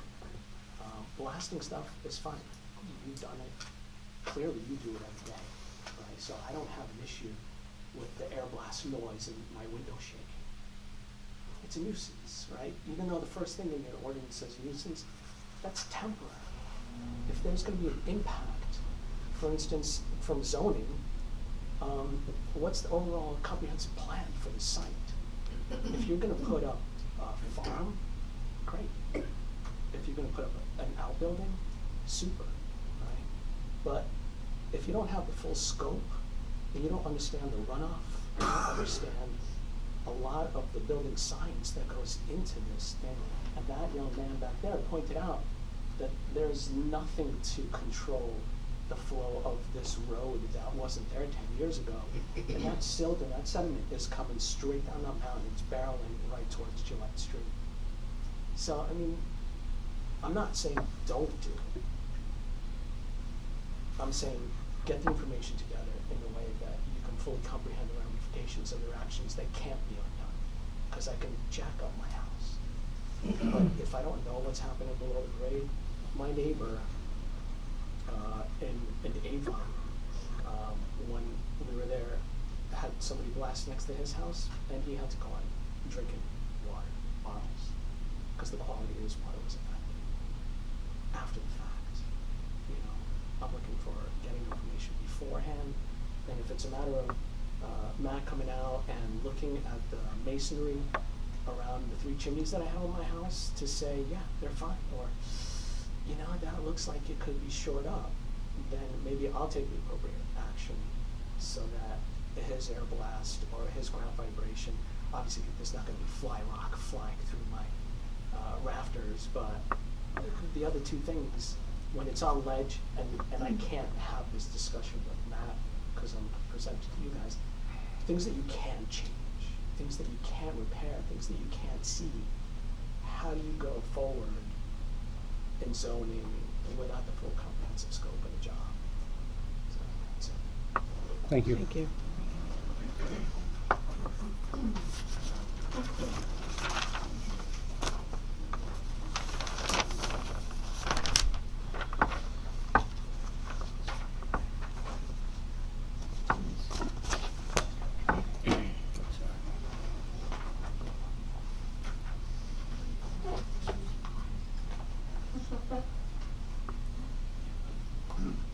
Hi, I'm Jennifer Grigger, 24 Amy Lane, just down the hill. Let me begin by thanking the council for this opportunity to address them on this important matter. My home is located just down the street from the Eastman property. As the homeowner, my experience with the blasting and excavation activities, God, I need glasses, has been approximately for over 2 years. Blasting began approximately the fall, or I should say, the noise began approximately the fall of 2017 with tree removal, logging, and then it turned into blasting, which went on for over a month, and then more intermittently over the next, through the fall. There was also rock moving, a 40-foot boulder wall, retaining wall was built. Topsoil was brought in, grading, leveling, ultimately making a huge grassy area on the left side of their yard that was prior all wooded and ledge. The blasting shakes my house and all the noise rolls down the hill and echoes throughout my property. The noise went on at times from 6 a.m. till 9:30 p.m. during the last 2 summers and fall, from sunup until sundown. And I don't necessarily mean the blasting piece, but just the noise of the construction. I can literally hear their kids, the Eastman kids, laughing all the way to my house when they're playing outside. So you can just imagine the noise impact of heavy machinery and blasting. Neighboring roads are also impacted by the blasting, and heavy equipment, including Franklin Woods, Hickory Hill, Rosehaven, and Root Road, who I've confirmed with friends that live on those streets. All of that work in 2017 and 18, I assumed was permitted by the town, as contractors are supposed to notify and obtain proper permits and environmental impact studies related to their contracted business. To my surprise, I learned that this is not so. In February through April of this year began the tree logging again, with constant chainsaw and heavy equipment noise and logging trucks hauling in and out Sino Mountain Road. This is also very noisy and unnatural traffic from Mountain Road, and I'm curious how this affects the road itself, that it was just redone by the town at great cost to taxpayers. Again, all of this I assumed was permitted by the town. I decided to check with the town hall and learned this permit application leading to a public hearing. It was approved by zoning for Bay State Blasting to blast 1,000 cubic yards, since they'd already drilled and loaded with explosive, which was done on Monday and Tuesday of May 13th and 14th of this year. Since then, it's been enjoyable to be outside again for the past few weeks, with normal sounds and no more of the incessant beeping and grumblings of rock and hardscape moving, like living in a construction zone. While I am a proponent of doing what you want on your property, I'm also someone who follows the covenants and zoning rules of the town. Each of our deeds have a covenant attached that is very specific to what we can and can't do on our A1 zone subdivision, which I will submit to you for the record. After reviewing the covenant, because of more blasting activity, everything that has been done to expand his acreage appears to be in direct violation of the covenant, as well as all the future Adventureland plans. Many conversations over the past 3+ years with both Dan and Amy Eastman, and many other kids as well, indicated they plan to construct a shooting range, greenhouse, barn for horses, other livestock, trails, zip lines, parking lot near the barn, and a second garage to house the kids' cars. Focusing on the permit at hand, however, it appears the last blasting in 2017 was not done with any permits other than the fire marshal permitting 1,000 cubic yards of explosives, or worth of explosives, to cross the state lines, as confirmed by the zoning office. General and zoning office advised no permit is required by the town for 1,000 cubic yards or less for blasting with current regulations. Also, no notification is required to anyone, not even abutting properties. After the last zoning meeting on the 6th of this last month, May 6th, the zoning commission allowed Bay State Blasting a partial permit, or a permit of 1,000 cubic yards to last no more than 2 days. So supposedly 1,000 cubic yards can be blasted in 1 to 2 days. So if we go by that standard, then blasting for 6 days a week for 4 to 5 weeks, we're talking 12 to 15 cubic yards that were unpermitted by the town, which is consistent if you look at the space that was cleared and how long it took for the project to be completed, 7 days a week from dusk till dawn. Also, no permit was issued for the earth removal post-blasting in 2017 and 18 for a substantial 40-foot boulder wall built between Eastman's property and the DeCares property. ISCE standard practice guidelines indicate that there would be 1, pre-blasting inspections and surveys offered to nearby property owners, 2, seismographs placed under solder and shallow compact soil area 10 feet or less from home or structures, wells, foundations, or structures, and 3, safe vibrations of 0.5 to 2.0 inches per second, air vibrations of 133 decibels of decibel limit. The carbon monoxide radon levels can increase with blasting, traveling through the voids and along utility lines into nearby homes. Nothing was sent to the homes for them to be aware of such potential increases, nothing. No budding homes, with the exception of one, was monitored 2 years ago. The current permit application is accompanied by a data accumulation plan showing existing conditions. The permit states it's the intent of the owner to convert the area into a farming area in which they will grow crops to feed their family of 12. So I have questions for the board as to whether this can even be considered today as written. First, this isn't a need-based permit. Rushing into a decision isn't necessary in order to save the Eastman family from going hungry. Therefore, in an A1 zone property, is an A1 zone property even able to farm and grow crops? Regulations and covenant both prohibit this on an A1 property without further information as to what this means. Was this submitted? If we go by what the Eastmans have told us, then that means farm animals, fruit trees, and crops. By the map, it looks like a considerable amount of farming. The site map from Bay State Blasting is extremely vague, not to scale, leaving out topography, waterways, wetlands, some of the abutting properties, etc., in the legend and map itself. There are also no dimensions as to the depth, length, and width of the blasting site to confirm that it is in fact 12,000 cubic yards. So, question number 3 is, how do we know the blasting site is 12,000 cubic yards and that it isn't 20 to 30 cubic yards? To give you a visual, Tom also used the same one. 12,000 cubic yard equates to the largest roll-off dumpsters you can get, which is 22 feet by 8 by 8. And lining up 300 of those dumpsters, and that is 300 dumpsters only if this area is truly 12,000 cubic yards. Cubic yards also equates to 7.44 acre feet. That's a tremendous amount of space. 4, is blasted area legally within the topography ridgeline limits so as to prevent detrimental erosion and other effects to the surrounding area and properties?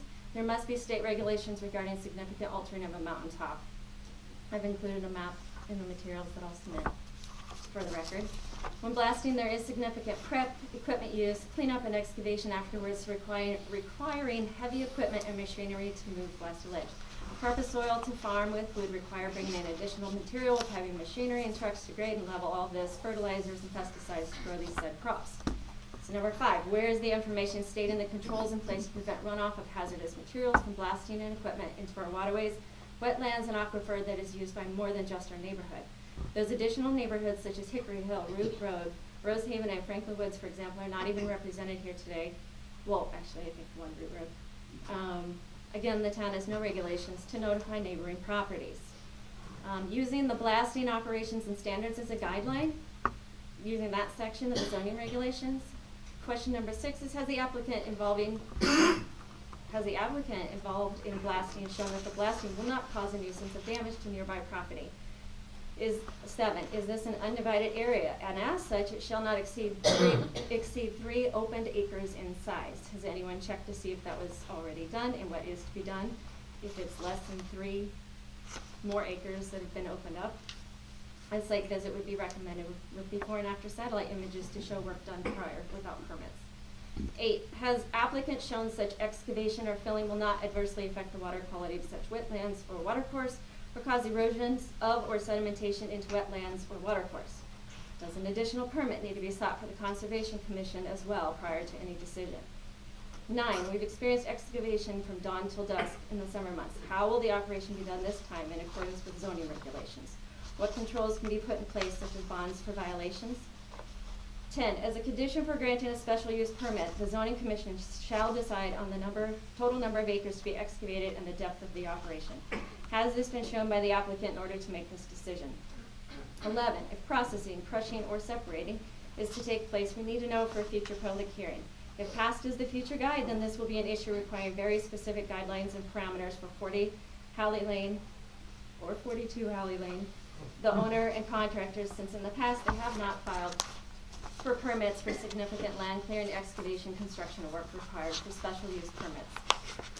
Using Summers regulations once more, site plans need to include location to be excavated or filled and proposed commencement and completion dates, a detailed statement of the nature, extent, timing, and purpose of the operation, depth of the existing topsoil at various locations, depths of water table before and after operation, proposed truck routes, proposed truck circulation within the property, existing and proposed drainage on the premises, proposed measures for control of runoff, soil erosion and sedimentation, existing topography contour lines on the premises, and proposed final contour lines resulting from the intended excavation, removal, or filling shown on the map, drawn to scale of not more than 40 feet to the inch, and with a contour interval of no greater than 5 feet. Contour lines must be shown for all areas within and within 100 feet of the site of proposed excavation, removal, or filling. Very little is in the blasting application, or very little in the blasting application is found in the file indicating any of these required components provided properly explained for a special use permit. So in conclusion, to fill the equivalent of 300 extra large dumpsters is the proposed blasting of 12,000 cubic yards. It's also the equivalent of 7.44 acre feet. This is clearly no small undertaking, and it has been done before on the same property without proper permitting and processing by the town that would have included a public hearing 2 years ago had this been done correctly. As neighbors have discussed, no one knew it would continue on this long or to this extent. We all assumed this was with proper permitting. Neighbors can all vouch for the time frame 4+ weeks of blasting, and at least 1.5 years of heavy equipment and post-blasting, and a 40-foot rock wall was built. Everyone is extremely displeased with the noise nuisance impact this has had on all of us. We've been more than accommodating neighbors, and I think consideration of our neighborhood now needs to be the focus for the council. We are entitled to the quiet and safe enjoyment of our homes. Mr. Eastman has willfully and openly disregarded our town regulations and neighborhood covenants and community in which he lives. His actions have adversely affected not only the abutting properties and his neighbors, but surrounding neighborhoods as well. There are too many environmental impacts that require thoughtful and respectful review by educated professionals, and we don't know how serious these will be or the long-term effects that can occur. These issues must be reviewed by knowledgeable commissions put in place for situations such as this application. At this point, the Bay State blasting application for a special use permit does not provide ample information as to the water and environmental impact, noise controls, or site plan information as to the scope of this project, and noise nuisance controls. At the very least, those issues must be addressed and studies completed to determine water quality and wetland protections. In my preparations for the hearing, I discovered several legal decisions that bear on the issues today. To assist the council, copies of my remarks will include citations or brief summaries of the applicable statutes relevant to the application being discussed tonight. Please include in the record of this meeting. Thank you for your time and attention. I'm confident the council will do the right thing regarding this application.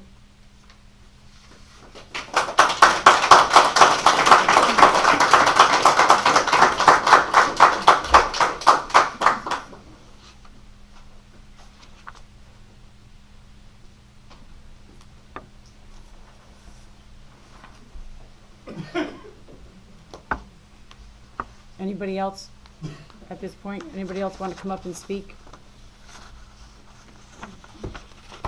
I'd like to say something at the end, but wait till May not be the end. It may not, yeah, probably not going to be the end of this public hearing.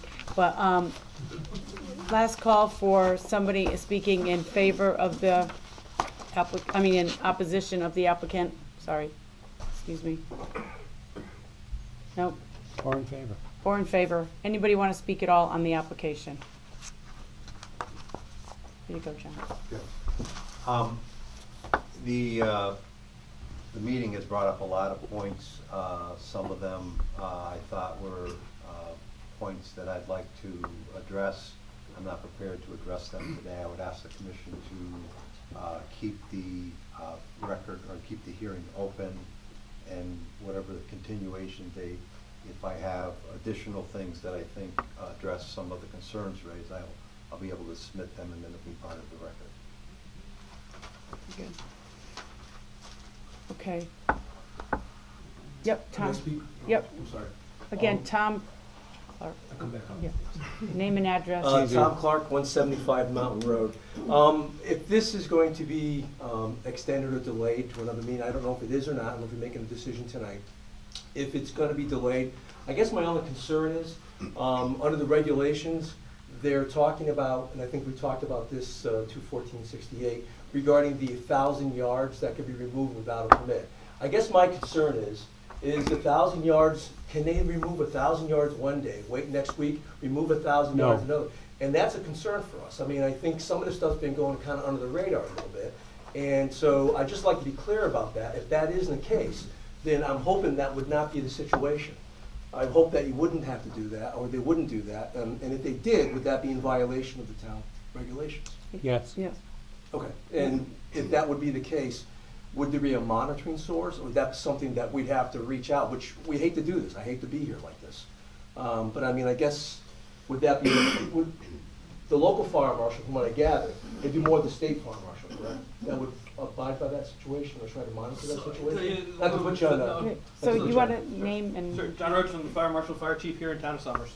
So the way the regulations work for the fire code, the fire marshal's office doesn't really get to say, can you blast on a permit or on a property or not on a property. It is more of, if you are going to do blasting, our job is to make sure that they're licensed, they're insured, they have the right permits, the trucks are inspected, they have fire extinguishers on site, things like that. So we're limited in the fact that we don't say, yes, you can blast here, no, you can't blast here. So we do all that for the permits and things like that. So that's what we do and regulate and things like that. We can put stipulations that we do currently have on the last permit was they have to meet all of the zoning regulations as a condition of the blasting permit. So it would fall onto the fact with zoning to say yes, or you can or can't blast in that area, and then it would come back to us saying we'd actually inspect or enforce if they are given permission from zoning to do it, are they doing it legally and appropriately? So my question would be, if that was not the case, I'm just saying hypothetically, Correct. then that would be the state fire State marshal fire under marshal. 29 statute 347. Correct. We would make the notification to the state Okay. fire marshal. Okay, that's all I need. Thank you very much. I Okay, appreciate it. thank you. Thank you, Tom. I have some things I'd like to see, and based on some of the information we took, as far as going forward. Updates to the map, submissions from the applicant. So I would Yeah. suggest then We're that you gonna- make a motion to we're gonna- continue the public hearing and list what you want, right? Okay, Yeah. I mean, I think other people may have requests too at this point. Until it came up at the meeting, I wasn't aware that one of the lots was in Zone A. Right, Right. yeah, that just came up today. So, in light of some of the information that we've learned, a correction to the address of the application. The application is for 40 Hallie, and it's actually 40, 42 in two separate zones. I mean, I'm not even sure if they're in two separate zones. That's what we're being told, so we need to look into this. We need a map submitted, John, that reflects accurately the property line. And the zone line. And the property line, the zone line, delineates the elevations. I think we need to flag the wetlands, because going by the GIS map is not accurate. We all know it's not accurate. I think a lot of. And what about the I mean, 100-foot? if we look at this the way we look at a permit for this level of excavation or disturbance of the ground, it's just like Woods gravel pit. Right. It should require everything that would be required for that. I know it's not for a gravel operation, but the scale of it is the same. So I understand that this is like day one for me. Well, and I was, Yeah. unfortunately, No. I was not here on the 6th. Before I got involved, I heard everyone Well- speak. There were things that I actually agree with some of the people that spoke, but I think they can be addressed, and I haven't. I think they can be addressed too. Right. And I think they need to be addressed. Right, and that's why I request to keep Well- the record open. Right, we are gonna keep it We're open. gonna On the keep the meeting 6th, open. on the 6th, we did have a meeting, and they talked about the 1,000 cubic yards that they can blast without our permission. I mean, they just have to have the fire marshal with their explosives. So it wasn't because they had explosives in place and they had to do it. They're entitled to their 1,000. But what I would like to know is, I would like to see, I know there's been previous blasting there. I would like to see what the extent of that, what was the area, what was taken out, a full scope of the entire project. I think is needed because. What got us to here already, as far as blast areas that were affected? Yeah. What the I'm plan is asking going when- forward. Just to be put a foot in reality, when is your hearing continued to? because Would be I- our next meeting would be, Well, we're not gonna do it, our next special meeting is with, no. we're not gonna do a it's special gonna meeting. Our be- next So it's scheduled not meeting. gonna be till July 1st would be our next Regular regular scheduled scheduled meeting. So, I mean, there's plenty of information that still needs to be brought forward. I agree, and I can talk to the surveyor and get the map revised. So I think you have to go back to, I when mean, the- basically, you've got to transcribe the elevation marks on here so we understand that. The overhead pictures you gave us with trees over the area that you're talking about don't really mean anything to us, because evidently the trees have all been cleared. Where the zones are, because it is important. that's It's one of the interesting to things hear I- about the covenants. Those aren't a concern of the commission. I That's a appreciate civil that. matter altogether. But those are known, and they're part of the deed. Mhm.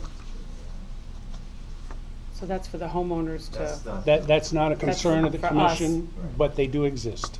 I understand. so again, going back to when, I don't know when the Eastmans purchased this property, but I would say, any blasting or excavating from that point forward to come up with our 3-acre Total. maximum. I mean, it's areas that have been affected, blasted. Well, I is it- thought there's the something record- in here I that- thought it said open.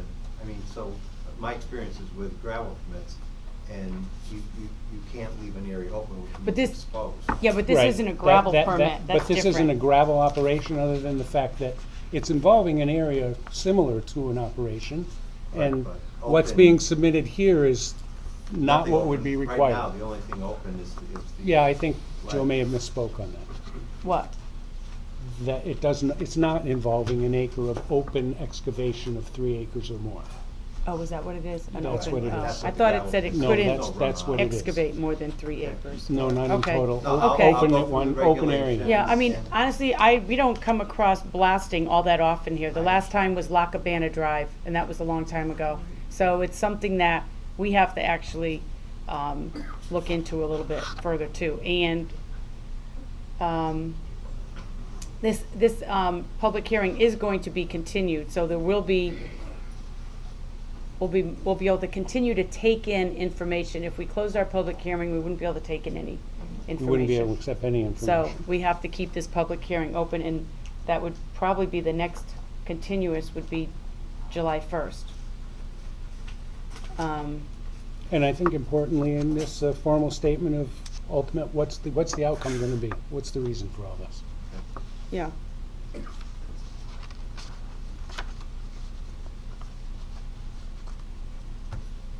So, is anybody else want to say anything? Because you're going to have an opportunity again on July 1st. Okay. Okay, Tom? Come back up. This is your third time up. To leave, I get that. Tom 3 Clark. times, you know. We can't leave when this is over. Tom Clark, 175 Mountain Road. So just to clarify, as it stands right now, all the blasting has ended until the next public hearing. Is that correct? They don't have a permit or permission to blast any more than the 1,000 yards or whatever it was, cubic feet? Is it, oh, it has expired? Permit expired. Okay, so yeah, so there So there shouldn't is, be there is anything. currently no permit that would allow any activity like that at all. Okay. And again, the 1,000 or less, was that a one-time shot? I'm just trying to get Yes. clarification. That's a Yeah, one-time shot, so otherwise I can't- agree with you, it could be, well, we'll do 1,000 this month and Exactly. 1,000 next Mhm. month. And I wondered the That's- same thing that's because it's not not the clear. law. It's not clear, Right, right. but I thought the same thing. So, did you want to say something? Oh, no, I was just gonna say that in my opinion, it's one project, so they've already done that. Done, they've Right, already done they the got the 1,000. 1,000 Okay. without a Just one permit. clarification. Thank you, Okay. I'm sorry. Okay. I forgot your name, It's but okay. you have, but you need to come up and state your name and address for the, because we're being, Joseph Figler, 159 Mountain Road. Can I just get a clarification? One project for the 1,000 blasting, is that correct? That was the it's, question. Yes. the 1,000 1,000 cubic yards yards is total, for one project. one project. So what defines a project? If it's a continuation, You know? then it's more than 1,000 cubic yards. Well, what I mean is that, and I apologize. I want to get clarification as well. So I want to blast 1,000 because I am building a zip line, and then the next week I want to blast another 1,000 because I'm building a pool, and then the next week I want to build another. I want to blow another 1,000 because I'm building this. Is that how the rule? That would not be, that would be trying to circumvent the rule. And that's what I'm asking. So that's all I wanted to clarify. Thank you. Thank you. You agree? I agree, I mean, they show an area, a total area that is continuous that they wanna blast. If they're blasting farther on the other end of the property, well, then maybe that could be considered a different project. And plus, but I think that it would be, Yeah. No, because frequency is not eventually they'd anything we could connect. judge today. Right. I mean, we could judge it, say August 1st, if they've done it, randomly and all over the 40 acres, then we could see a pattern, I think once you do it Right. more than once, there's a pattern developing, Yeah. personally. So this is a project, that area. Okay. Okay, I make a motion that we continue this public hearing until our next meeting, which would be what, Monday, July 1st at 6:30? The second? At which time we continue to take input from the public, expect updated maps as we discussed with the applicant. I'll second that. Carl made a motion, Dan seconded it. All in favor of continuous? Aye. Motion carries. It's going to continue till July 1st at 6:30 right here in the town hall. Okay.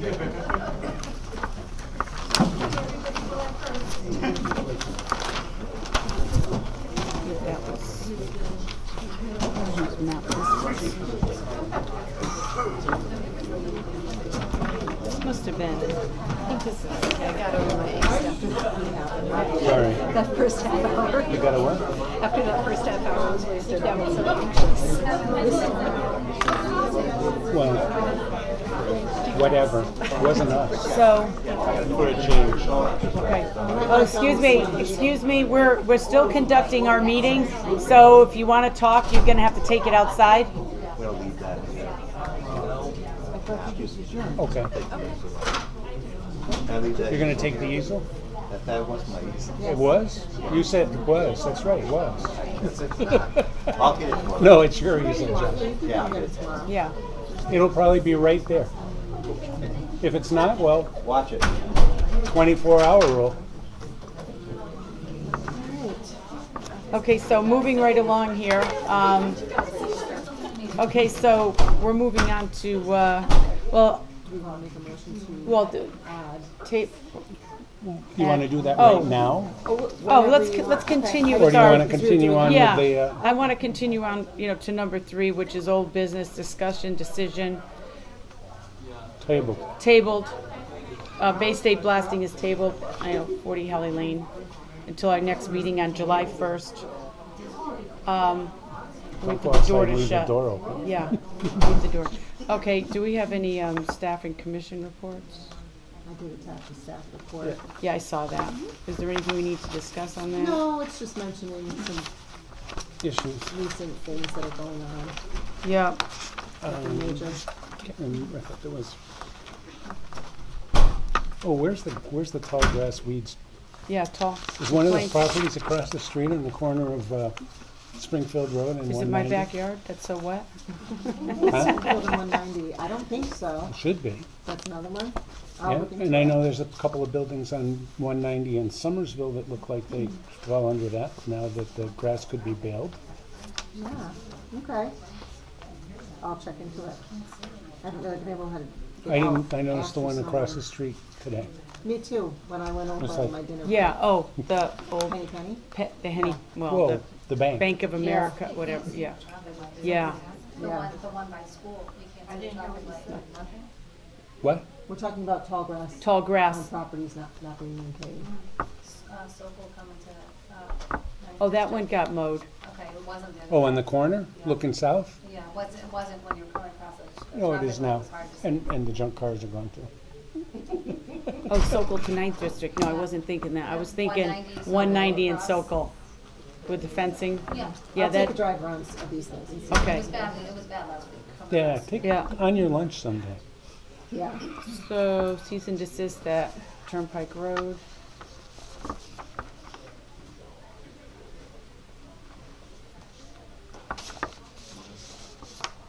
Does the last item look Revisions viable? and Is that gonna happen, you think? Meeting owners regarding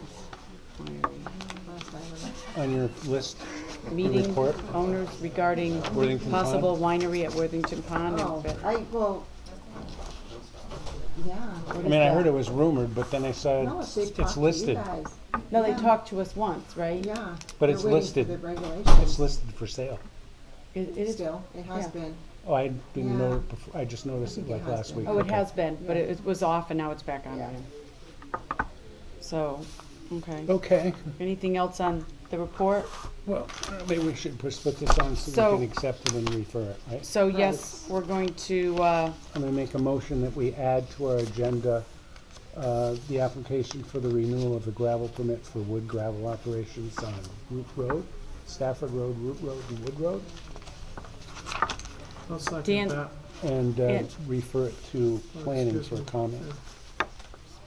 so we're accepting the application for the gravel bank and referring it to planning for comment and setting a public hearing, I guess so. right? It's gonna be And we'll quite set a meeting on the We'll first, set this huh? public hearing for July Can we 1st, back on the first? 2019 Trying at to 6:30, and we'll put this one on first.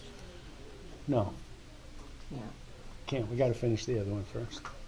We can't? No, we're not, it's gonna be one of those meetings, Joe. We're not gonna be able to avoid it. That's So- your copy, because I haven't emailed anybody. Oh. I just didn't. So Carl made a motion, Dan second the motion. All in favor of that motion?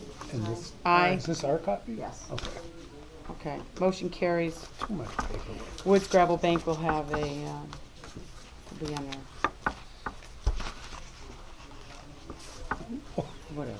They're Well, gonna- they can't do a thing about it. It's that Yes. time of year. So, So let's see, number one, Kevin Riley, I don't see I don't see Kevin. Kevin Riley here. Yeah, he was unsure if he was going to actually show up, so I put him on, but I would say. So we're gonna table that. So he's only thinking about it? Yeah.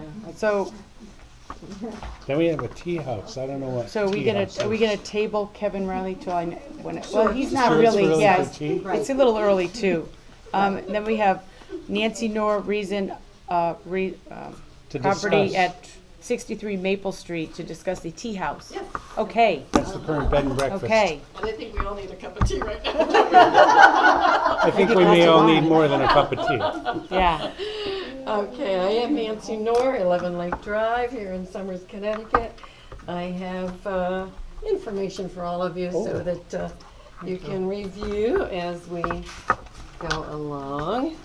Thank you. There you go, there you go. Uh-huh. Okay, if you're ready for my proposal, as you mentioned, this is about 63 Maple Street here in Somers. The house is on the market for sale again, and I'd like to make a proposal for the house, for my daughter and her family to live in, but I would like to have a tea room as part of the house as well. And so if you just bear with me as we go through the steps and stages and then just sort of see where we are with that. The tea room that I desire to have at that particular location would be booked strictly with a reservation only. The hours of operation would be 5 days a week and approximately 5 hours during those days. The first seating would be at 11:30. Last seating for tea would be at 4 o'clock. Obviously, they'd have to finish their little meal, and then it would close down at 5 o'clock. The days of operation, as I mentioned, would be 5 days, consecutive days. I haven't decided exactly what we would do, but I certainly would like to do, as I've notated here, Wednesday, Thursday, Friday, Saturday, and probably Sunday as well. It would be designed just for individual guests, again by appointment only. For bridal showers, baby showers, mommy and me coming for tea, me and my doll tea party, grandma and me, anniversary tea, gathering with friends for tea, tea for two and more, and of course an annual teddy bear tea party as well. The events at the location, I would like to have guest speakers coming in during those business hours as well, based on possibly just discussions about tea, talking about music, a book club, having children come in and learning a little bit of etiquette, how to set the table, have a little bit of tea, bringing their dolls in, that sort of thing in general. And the mission for the tea room basically is to add a touch of class to an existing historic building, and again for Somers, a little someplace to go in the afternoon, and also from other towns as well. Usually the tea houses tend to bring people in from other communities. And women will drive an hour or so just to have tea somewhere with their friend.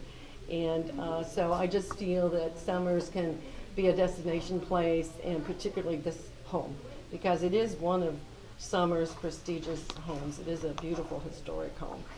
Again, the setting and the location, based on that lovely home, I feel that it's primarily for ladies, though there's a lot of men that like to come as well, but mostly it's a ladies' place to go for a special outing during the afternoon. It lends itself to the elegance of that house and the ambiance the tea room would need.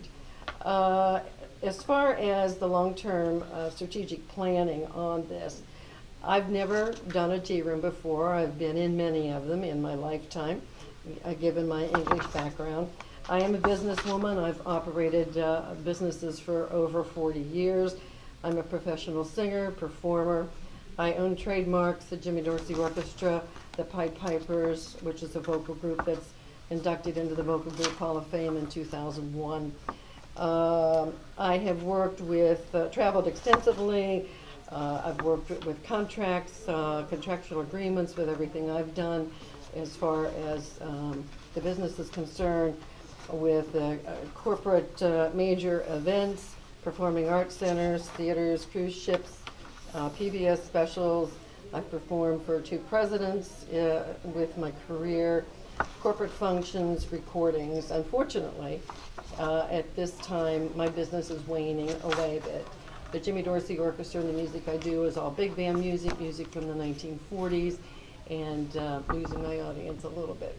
So I'm looking for another dream, another purpose, and I think the tea room would just suit that fine, particularly here in town. Again, as far as my skills are concerned, with all the business I've done, I've certainly done the budgeting, scheduling, acquired permits for in and out of the country. Excuse me, in and out of the country. Pardon me. Arranging for decor, target marketing, targeting my audiences and that sort of thing. Have had past experience with marketing tools, communications, advertising, and strategic planning as well. Though this has nothing to do with the tea room, these are the brochures that I have done within my business to promote the business that I've done, obviously music, entertaining, but I also feel that going along the guidelines of a tea room, you're sort of entertaining as well, and it's all part of the marketing aspect. Again, I've done recordings, I've produced recordings such as these. Again, it has nothing to do with a tea room, it has everything to do with marketing and strategic planning, and also as far as agency is concerned. Moving on to the business of zoning, actually, I do have the zoning map, and what is outlined in a village residential area is the outline of the property. It's obviously in close proximity to, but I don't know if close proximity counts as far as being able to establish what I would like to do. Needless to say, it is very close to the industrial area. It is very close to pretty much Main Street. And the exciting thing about the property that I know you folks have been very involved with would be the new mill siding. And I feel that the property could be an asset for that as well, still as a residential setting, because that's really what I want the house for, is that setting. I don't want to change the setting of the house at all. And particularly if my daughter, Heather, who's here in the audience tonight, and her family are planning on living in it as well, I would have to go along with all those stipulations with part of its business and part of it is a livable scenario. And I have dealt with many of the town personnel to discuss all of that as well, the pros and cons on what I'd be able to do. It's primarily what would be allowed in that location of that house. Turning on to the next page, this is the current listing on the house. And I'm sure most of you know the house. It has been a single family home, but it's also been a business. It's been a bed and breakfast since 1986. And I also have the room sizes and so forth on the next page. Basically, what I would want to use for the actual tea room is a 19 by 27 spot in the center of the house. And again, the house lends itself to have people in the house without any fire issues, entering, exiting, that sort of thing. I believe fire marshals have been in. It is no longer a bed and breakfast because the fire marshals said that they had to have sprinkler system on the second floor. But we were told that nothing necessarily had to be changed on the lower level to have guests in. So that would be the size of the room, and it would probably seat about 20 people comfortably at any given time. Next pages are pictures of that particular room, though very small. This is what the real estate agents were using at the time, but it is a very large open room. Nice sliding doors as well off the room. Excuse me. Talk about a cold that's everybody's getting. And again, you have to have a large kitchen. The fact that the people have had a bed and breakfast, they've really designed the house very nicely for something like this. It's adequate in size. I'd probably have 2 chefs within the kitchen and possibly 2 servers based on the numbers of people that I would have at any given time. So just to let you know about the sizing and so forth of the house.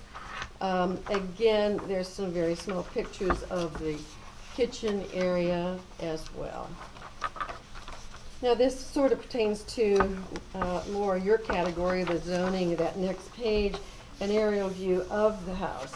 Given the fact that it has been a home for a bed and breakfast, they have plenty of property space for parking. There are 5 existing, well there's 2 cars, but there's 5 existing that's paved on the one side. On the other side is basically, it could be a gravel, others in that placement as well. And then there's 2 in front if I would need those for a handicap scenario because they would enter the house in the front. So total, I would have 10 or more, but at least 10 that are functioning for the property now at this particular point. Next page basically shows the house has been listed quite a few times over the last few years. It's a husband and wife and an older son at this point. I believe he's graduated from college. I think they're just done. I have no idea what their plans are, but it sort of lends itself a little bit more to what I would like to do. And you can see the listing yellow highlighted in 2015. It was actually listed as a business for sale. I believe they do have a special use permit, but I don't know if that carries over or what the restrictions are and rules and regulations based on bed and breakfast, serving breakfast, or then saying I have a tea room, I'm serving lunch. Now this wouldn't be steaks, this wouldn't be this or that, it's small tea sandwiches. Oh, we'll get onto that as well for those that have not experienced that. Again, more of the house, the history. Those of you that are originally from here, you know this house. You know the history of it. I have owned older homes. In Missouri, we had a 100-year-old home that we owned. Love them. You can't build new houses like the old houses and the charm. And for a tea room, you have to have the charm. And you just can't build that charm in. Again, as I mentioned, it's been a bed and breakfast since 1986. It goes on talking about they do serve gourmet breakfasts and so forth. They've had weddings, showers, other parties, and so forth. The yard is lovely.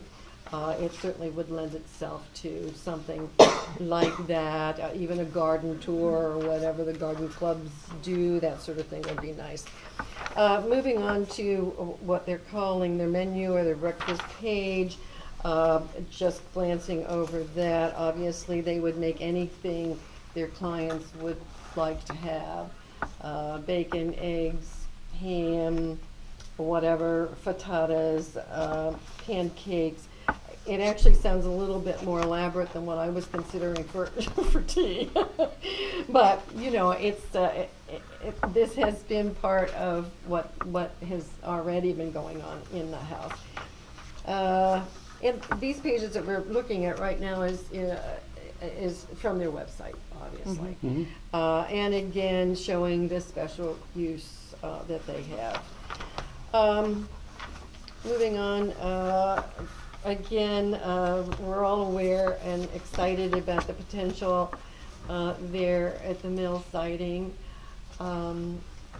I would be thrilled to have a tea room in that area, whether there was something going on at the mill or not. But I think it sort of lends itself to a nice gathering area. I think we're talking about a nice park down there, other restaurants and so forth happening in that area. So I think it would be still an ideal location for something like that. The last couple of pages, I've been to many tea rooms in my life. I'm English, I like tea, and I'm fond of these places. And this is just a sample of one of the places in north of Scottsdale, Arizona, that I frequent. And basically the idea, the menu that they have, and sort of wanting to follow along those lines. Of course, many places have these teas around the country. It is a special thing, a special occasion. 5-star resorts will have tea rooms in them. The Biltmore in Arizona, the Waldorf Astoria, the Venetian again in Arizona, Grove Park Inn is in Asheville, North Carolina, the Plaza in New York City, the Breakers in West Palm Beach, of course the Beverly Hills Hilton, that's just to name a few. It is a special situation. Women like to dress up and come and have their tea. So my thoughts on it are, needless to say, you know who my husband is, and that has nothing to do with what your decisions are. I think you realize that we really enjoy this town a lot, and we would like to see whatever is best for the town. We've only been here 10 years and fallen in love with it. We were in Glastonbury for 30, and yet I think we've jumped in with both feet. As I mentioned, my business is waning. I've spent a lot of time in Arizona, but the intent is to sell Arizona, and we'd be paying cash for this venture, so we wouldn't have to worry about any profit margins or something of that kind. It would just be something that we would like to sustain a historic home in town. So, didn't want to take much of your time. Thank you so much for that tonight. I would like to put a contract on the house, but it's not just for my daughter to live in it and family. Right. It's about doing the tea room in it as well. So, you know, we're just kind of waiting to see what your thoughts were on it and whether it would be approved again as a special use scenario. I don't know that we could tell you it would be approved. Mm-hmm. We could only give you our feedback as to whether we thought it would be something that might fit or would be somewhere, right? viable.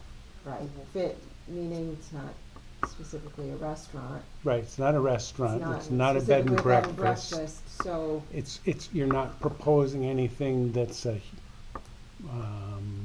heavy use. You're not proposing like a concert venue or anything No, like I've that. done You that. might be singing there though, right? You might be. You might be. Yeah, but that, she said she's waning. But it's almost She's like waning, it's so almost now like I'm like a slash. Even though you're not going to live, it's like a slash home occupation. Well, Because right. Heather's Right. going to be living there with her Exactly. family. Yeah, So exactly. and it's similar to the breakfast. But it's in bed and similar, it's very breakfast. similar Yes. to the bed and Right. Sleeping breakfast. it's not. there. It's not a Right. huge Does preserve difference. the It's- property.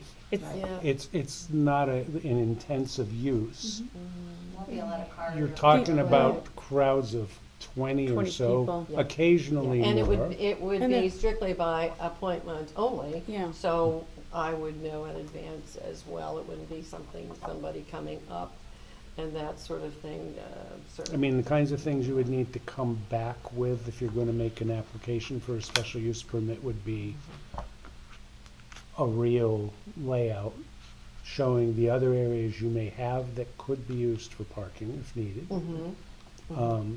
You could work with Jen or the regulations to figure out what you would need to have Mhm. for the Site plan. site plan. Okay, okay. I can say that is- it doesn't bother me. It doesn't sound like a ridiculous proposal to me. And is it a home occupation because people living there too? Is that you're gonna have? Well, I don't know, because as you much can- as a bed and breakfast is. I mean, I know the house is quite large because it's like 25% of the house can be used for this purpose. Well, true, right. kind of along those And I don't know lines. if Right. you need, do you need 2 kitchens? Do you? We've already all talked. that stuff, we've- like I've already Steve talked with- Jacobs? Yeah. Yeah. Because we looked at the house last year, and it boiled down. In fact, I thought it was zoned, and I guess we dealt with it for maybe 2.5 months last year, after talking to everybody here. And then the bottom line to that was, it's not zoned. Well, it's not zoned for a tea room. Right. It's residential zone. It's a residential zone. Right. But it's also already got a special use permit as a bed and breakfast. Right. So it's set up somewhat for a hospitality type Mhm. business. Right. Tea, Right. coffee, I mean, Right. so, Exactly, but you're right. saying it's not, they don't use it as a bed and breakfast and they can't Well, they because they stopped can't, that. they can't sleep people upstairs anymore? Well, I think they just stopped that within the year because the codes and rules I and thought regulations. pre-existing Yeah, was- pre-existing, wouldn't, No, really? fire code, Really? yeah. Even if you already exist.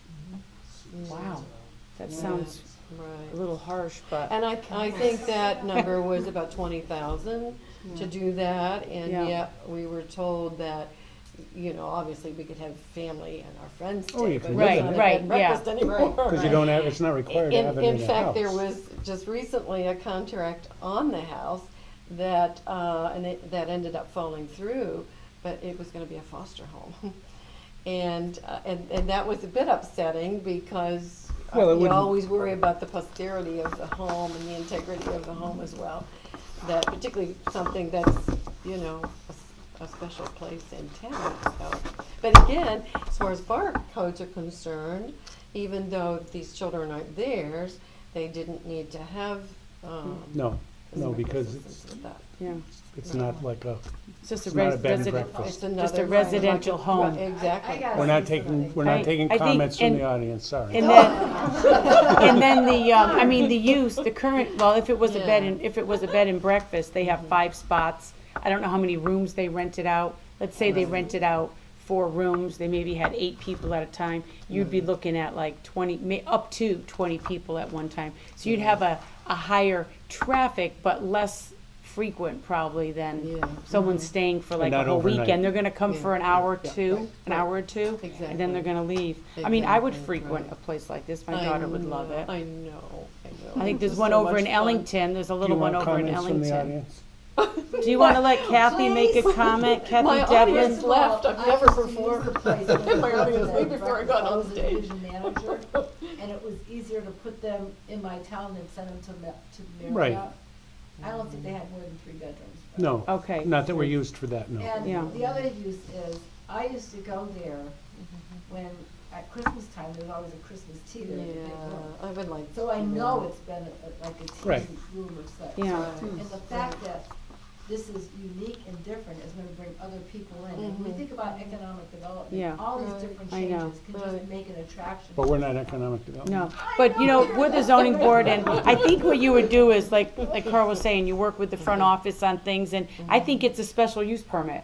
I do Is what too. I think. And- That's and where ultimately. I don't think it's a And I don't reach know at who all. has to do it, because you're not gonna live there, you know, right? The owner, The owner? I would say the owner would do it, and, I mean, Yeah, but then Yeah. the owner has to live there if it's a special use permit. Well, if her daughter's gonna 'Cause I have to live live right there, there. she's probably Yeah, gonna have a maybe, hand in running it. Really.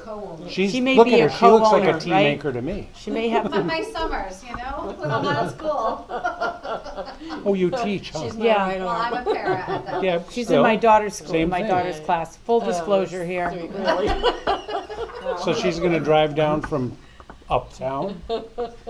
Oh. Swim down the lake. Really? She could go right down the stream, huh? Goes right by, goes into the Scannick.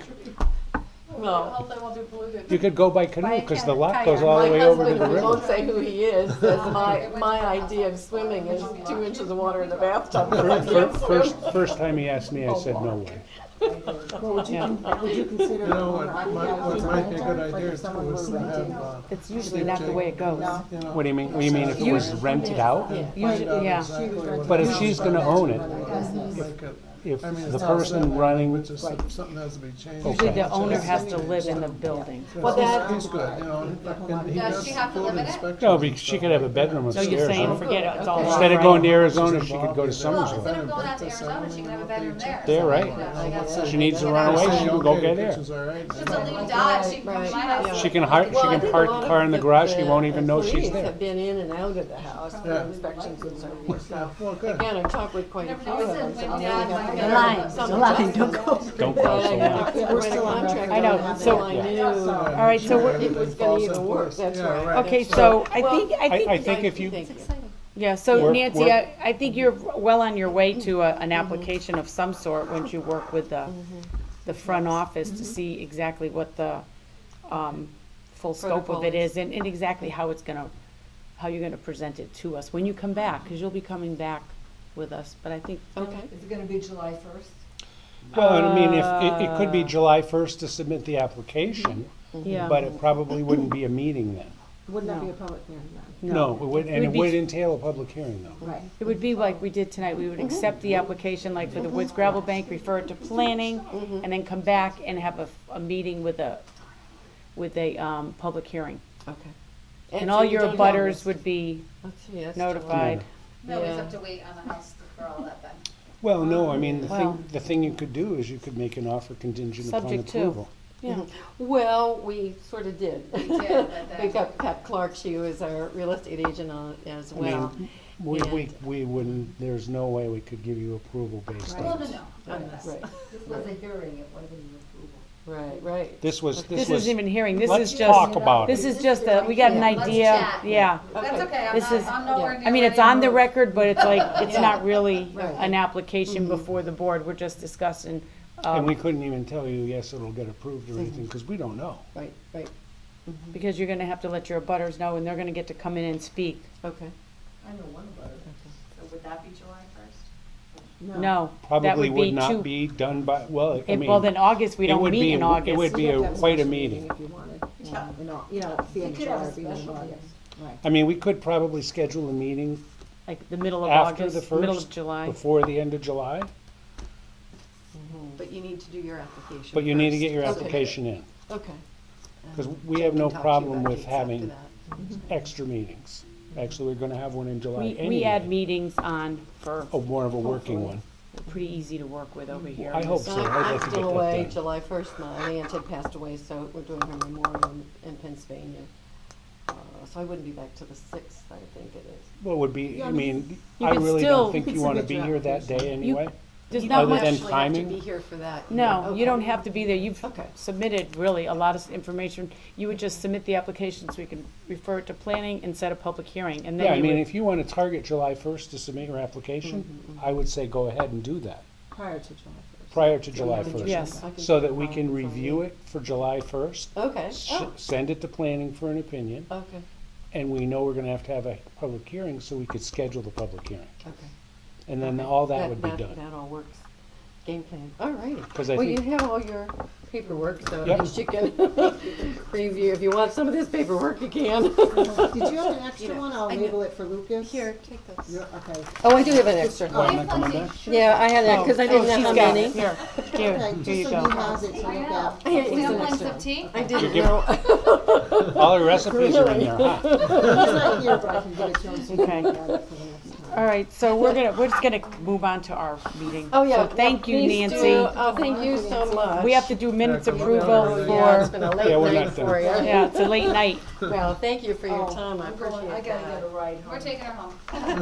Okay. No problem, you could walk. She I walked did, I here. walked here. I actually have another Well, Buddy question was here on- before, didn't he drive you? Okay, so we're gonna. He walked? Oh, well. We're still under this correspondence. I had someone come in today. He lives with his mom at 36 School Street, same area. He wanted to know if it would be feasible for him to have a kayak rental business. Now, where's 36 though? I know it's School Street, not Maple. I have no idea. 36 is, but I don't know Well, he's where gotta it be is. across the street. Is it feasible? Sure. Would that fall under like home occupation? Yeah. Rent, because he would just have, he pretty much would have, online, people would, you know, sign up to rent, and then he'd give them a rental agreement, and they would just go by 36 and School get Street, Summerston. the kayak, and go into the, Here's a map of 36 School Street, Somers, Connecticut, 06071. Just so I can see where it is. I think if it's on, if you're going down School Street, it's on the right. It's gotta be on the right, because I'm number 3 and I'm on the Yeah. left, going down. Yeah, it's right there. Where? There's the intersection. Oh, wait a minute. What the hell is that? Oh, okay, there it It's is. across from All Saints, kinda down. Kinda. A little bit down from All Saints, I'll have to But, look I at mean, it. so, I mean, would you? Was there a name on Would you there? think he needs a special use permit? Who is it? Who is it? He said his name was Brandon Jones. Oh, Brandon Jones? His mom owns the house, and he lives there with her, and I'm like, oh. I think I know the house, I think I know the house. He's really young, he works at, he had nothing going. Okay, there's the All Saints. I know, Cool. I think I hate know this. exactly where it is. There's the All Saints house, where Yep. they do where they do catechism. And he's 2 down. He's 2 down from Yep, there. I So know the he's house. almost across from the school. Yeah. The old school. Just, So, I mean, to what extent would I it mean, need what to is, be a special what is use that? permit Is or- that a home occupation again? If, it depends, I mean, I mean, frankly, I think I mean, all is he School gonna- Street should be I don't know switched how over. many- Is he yeah. going to, he'd have to come in and talk It's to his us. initial ideas. Let him yeah. come in. It's certainly Yeah. something we could discuss. I mean, Yeah. I don't object to I it. mean, if he had 2 or 3 How, kayaks out how, there, or, but you know, how is 10 he gonna, kayaks. how is he gonna do it? I mean, are they gonna grab him there and walk him to the You pond? gotta go across the street. Yeah. Or is he gonna take, or does he have a caravan where he wheels them all over? I don't know. And then, It's you in know, its beginning stages, so I yeah. will suggest that he come in then. Sure. I just. I mean, told we're him I also would trying to ask you encourage first. use of the pond and Yeah. Yeah. the whole river and all area, that whole and the area. tea house, let yeah. people come in and, You know, and there's the river down below and all that. okay, so All right, we're gonna minutes. move on to minutes approval for May 6th and May 22nd. Anybody have anything they'd like to Just anything you didn't point like? out in that? I read them. I didn't see it. Did you? I read them. Okay. Make So does a mo- anybody wanna make a to motion? approve the minutes as submitted? I'll second. And Page second. All in favor? Aye. The minutes are approved as written, submitted written. And next, make a motion to adjourn Make a motion to adjourn? at 9:16. Second, anyone gonna second that? Page second. Page seconded. All in favor? Aye. Aye.